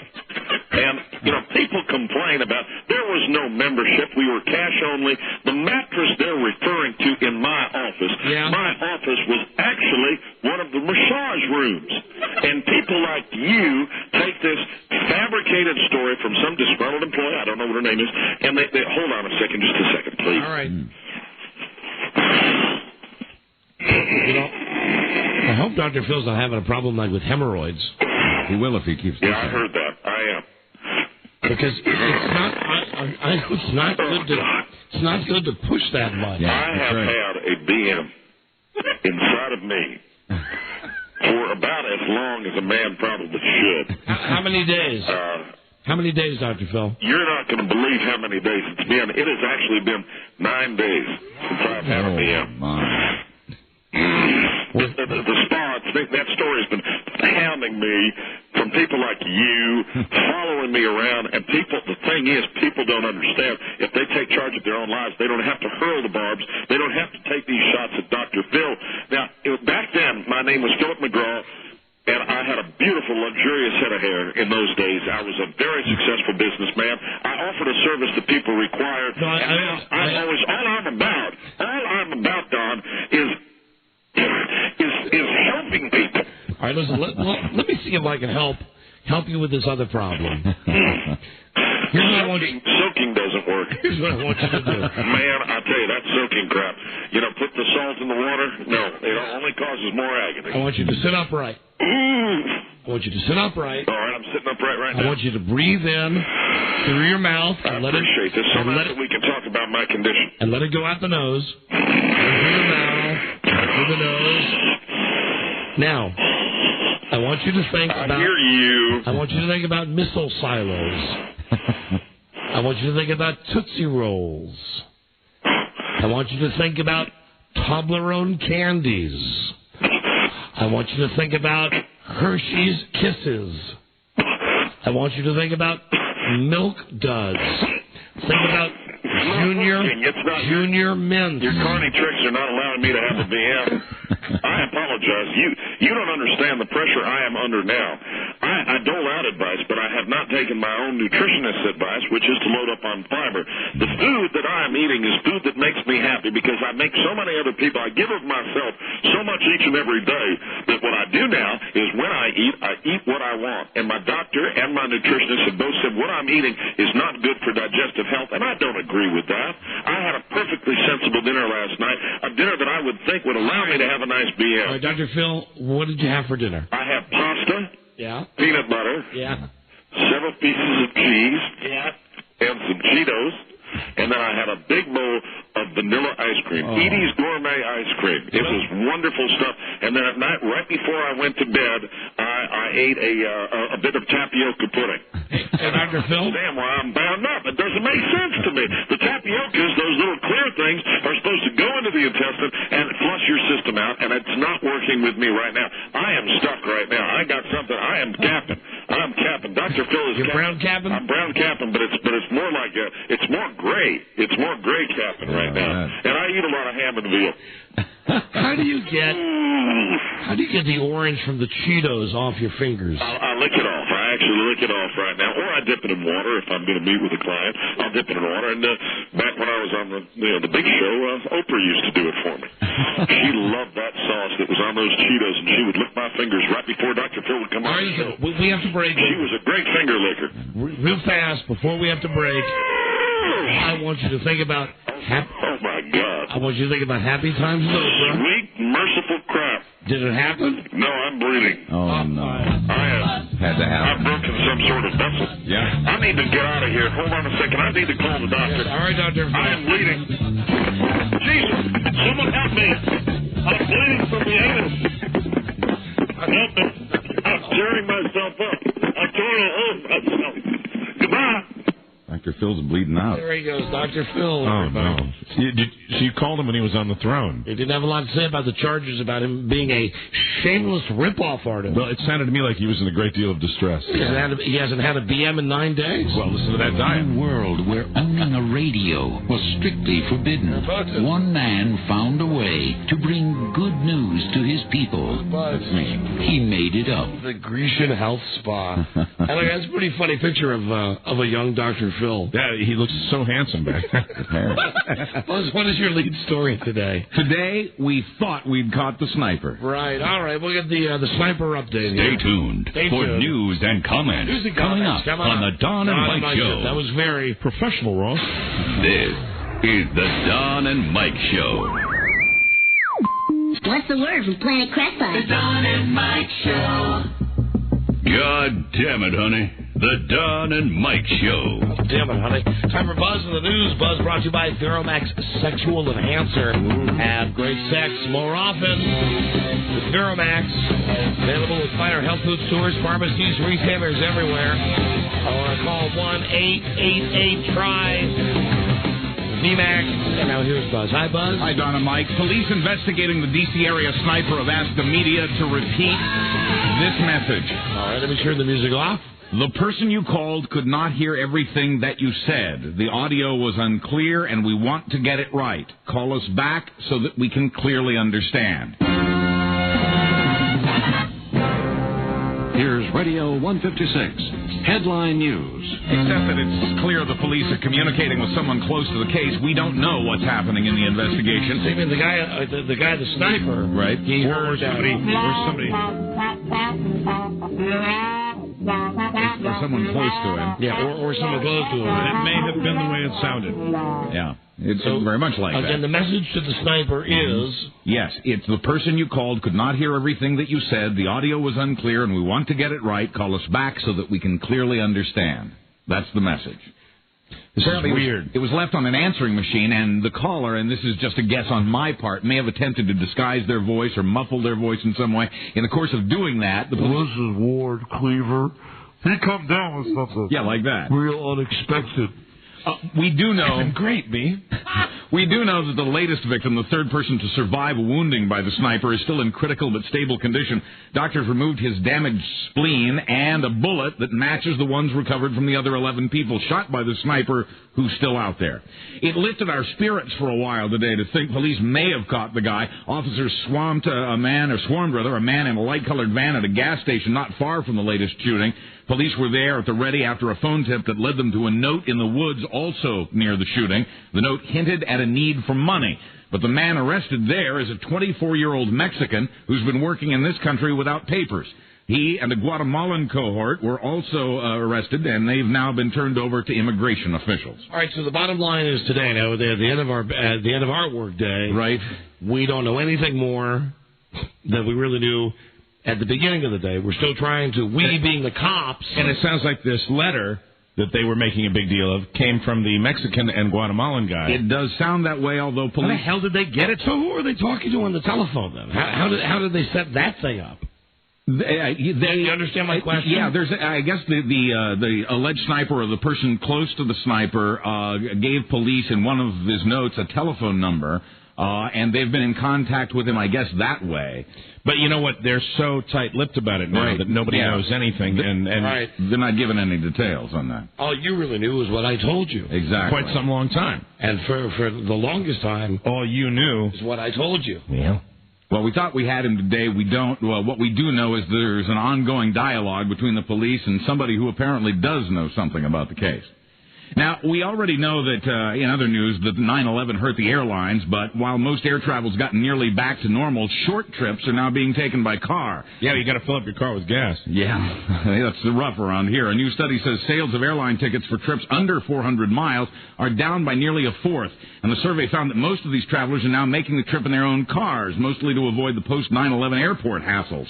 For the airlines, it's a factor that's meant the end of 80,000 jobs. I'd like to say that I think, having flown just last week, I think the airlines, the security people are kicking ass. Yeah, I think they're doing a great job. They're not only doing it, but they're doing it, and I feel a lot better about the people that are in charge. They have made changes. Anybody that's gone to an airport has seen that. And let me just say, while I agree, I also understand that now, because they are more thorough, you're going to wait an awful long time to go through security, to do all that other stuff. Yeah, if you're at peak times, you're screwed. I mean, I would not, if I hadn't had a buddy of mine that was actually, in line. This one flight I took when I went out to Las Vegas, I would have been. That was one of the longest lines I'd ever seen. And beware, because I know Mike suffers from the same incurable disease as I do. Don and I have little targets on us. And that would be hopelessly handsome. Yes, that's what it is. If in fact you are hopelessly handsome. I've heard a rumor that the security people are picking out only the handsomest men. You will always be picked out. Yes. You will have to take your shoes off. You'll have to lift your legs up in the air. Right. Do that whole thing with the miracle wand. And every time we fly, we both get the treatment. Did you get the guy that lifted up your genitals? No. I wasn't good looking enough. Oh, That's man. just a courtesy. I thought it would never end. Rosie O'Donnell is back in the news. She's just hired a high-profile lawyer to help the two Florida boys charged with beating their dad to death. Stay cool. Stay cool. There he is. Rosie's publicist says O'Donnell got involved 2 weeks ago hoping to win a new trial for Alex and Derek King. Let's keep her finger out of the dike. The lawyer says Rosie told her the case was, quote, tugging at her heart, and that O'Donnell was offended by what had happened to the kids. Last week, a judge threw out the brothers' second-degree murder convictions. The jury decided that the boys let into the house the man who did the actual killing, so the boys were convicted as accomplices. Why doesn't she just, she left the TV show. Yes. Allegedly, so she would be out of the spotlight. But she has all this free time now. Yeah, I know she does. Out of the magazine, out of the show. Got to be something. She ought to be selling soft drinks and chips. There you go. In Detroit today, a line of people 4 blocks long waited for a chance at stardom. It was an audition for the next round of the Fox talent show American Idol. Some of the contestants... See, we're going to be doing it on the show again this week. You just wait, American Idiot, it's hot. Timely. Yeah. And we are a nation of idiots. Some of the contestants came from as far away as Washington State. Detroit is the first of 7 cities where auditions will be held. Thousands of people are expected to try out for 30 spots on the show. I'm going to warn you, we might do it tomorrow. Hey. I mean, we only got 2 or 3 days we can do it in. We have a better competition than the American Idol. I know it's one of those things that people either absolutely love, or they absolutely hate. And you know what? I don't think you're an American if you hate it. So let me say, if you love it, it's coming up in the next couple of days. Very good. If you hate it, just a couple of segments on the show. That's right. That's all. But we're in there. And Buzz, we got a break now. Right. We've jumped in with both feet. We'll be right back. This is the Don and Mike Show. Gosh, I hate to interrupt. It's all been so incredibly fascinating and entertaining and instructive. Really, the time has just flown by. The Don and Mike Show. Even better than a nice hot bowl of nasal bisque. The Don and Mike Show. What needs that on a cold Monday? Let me send this one up to the great Ape House.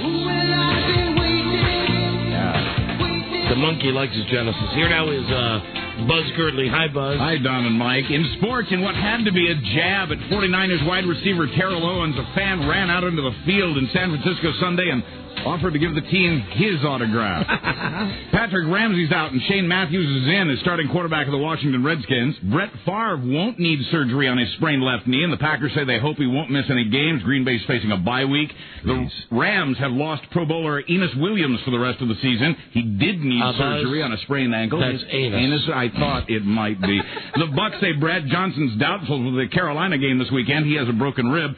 15-year veteran Chris Carter has come out of retirement. He signed a 1-year deal with Miami. The Steelers host Indianapolis on Monday Night Football. Michael Jordan plans to play in tonight's preseason game against the Nuggets in Denver. It's his first game since an injury last season. Great. That means we're going to be able to get some more of those Michael Jordan press conferences. Nobody really turns the language upside down. Absolutely. Like Michael Jordan. Fantastic. And Latrell Sprewell is suing the New York Post for $40 million after it said he broke his hand. What's up, Doc? How you doing? What's up, Doc? How you doing? The paper said he broke his hand punching a guy. Sprewell says he fell. What's up, Doc? How you doing? Finally. Because I am. I have to have a new one. She baited me. Finally, Asian American groups. What's up, Buzz? Asian American groups have demanded and gotten an apology from the distributor of a Halloween costume. Buzz. Yes, Dennis. How are you doing? I'm all right, Dennis. How are you? The adult outfit includes a mask with butt... Wait. Start over. Yeah, because it's a good story. Okay. Asian American groups have demanded and gotten an apology from the distributor of a Halloween costume. There you go. Yeah. The adult outfit includes a mask with buck teeth and slanted eyes. The Organization of Chinese Americans asked Disguise Incorporated to take the costume off the market. The company says it has stopped shipping the Kung Fool, but it says it's already on the shelves at Party City and Walmart. I heard you can get it at anymask.com. I don't know. Well, you did the commercial. Yes, I did. The company says the costume is meant to be a parody of a Kung Fu character. But Asian Americans say the mask includes a headband that bears the Chinese character for loser. Right. He's saying, I'm Buzz Burbank on the Don and Mike Show. Thank you, Buzz. No. We gotta go. Thank you for all the good phone calls today. Very wacky today's show was. Yeah. We will see you with a new episode tomorrow. Good day to you, sir. Good day to you, sir. Good day to you, sir. Good day to you, sir. Can you? I want to thank everyone in Sacramento for getting the joke. Can you? Have you heard I'm doing my morning show at night? All right, we'll see. And right. Toodaloo. Ass. Till we meet again, this is Sammy Davis Jr. saying, be kind, be nice, and I hope the next performer has the pleasure of having as nice an audience as you've been tonight. And let me leave you swinging. This is the Don and Mike Show.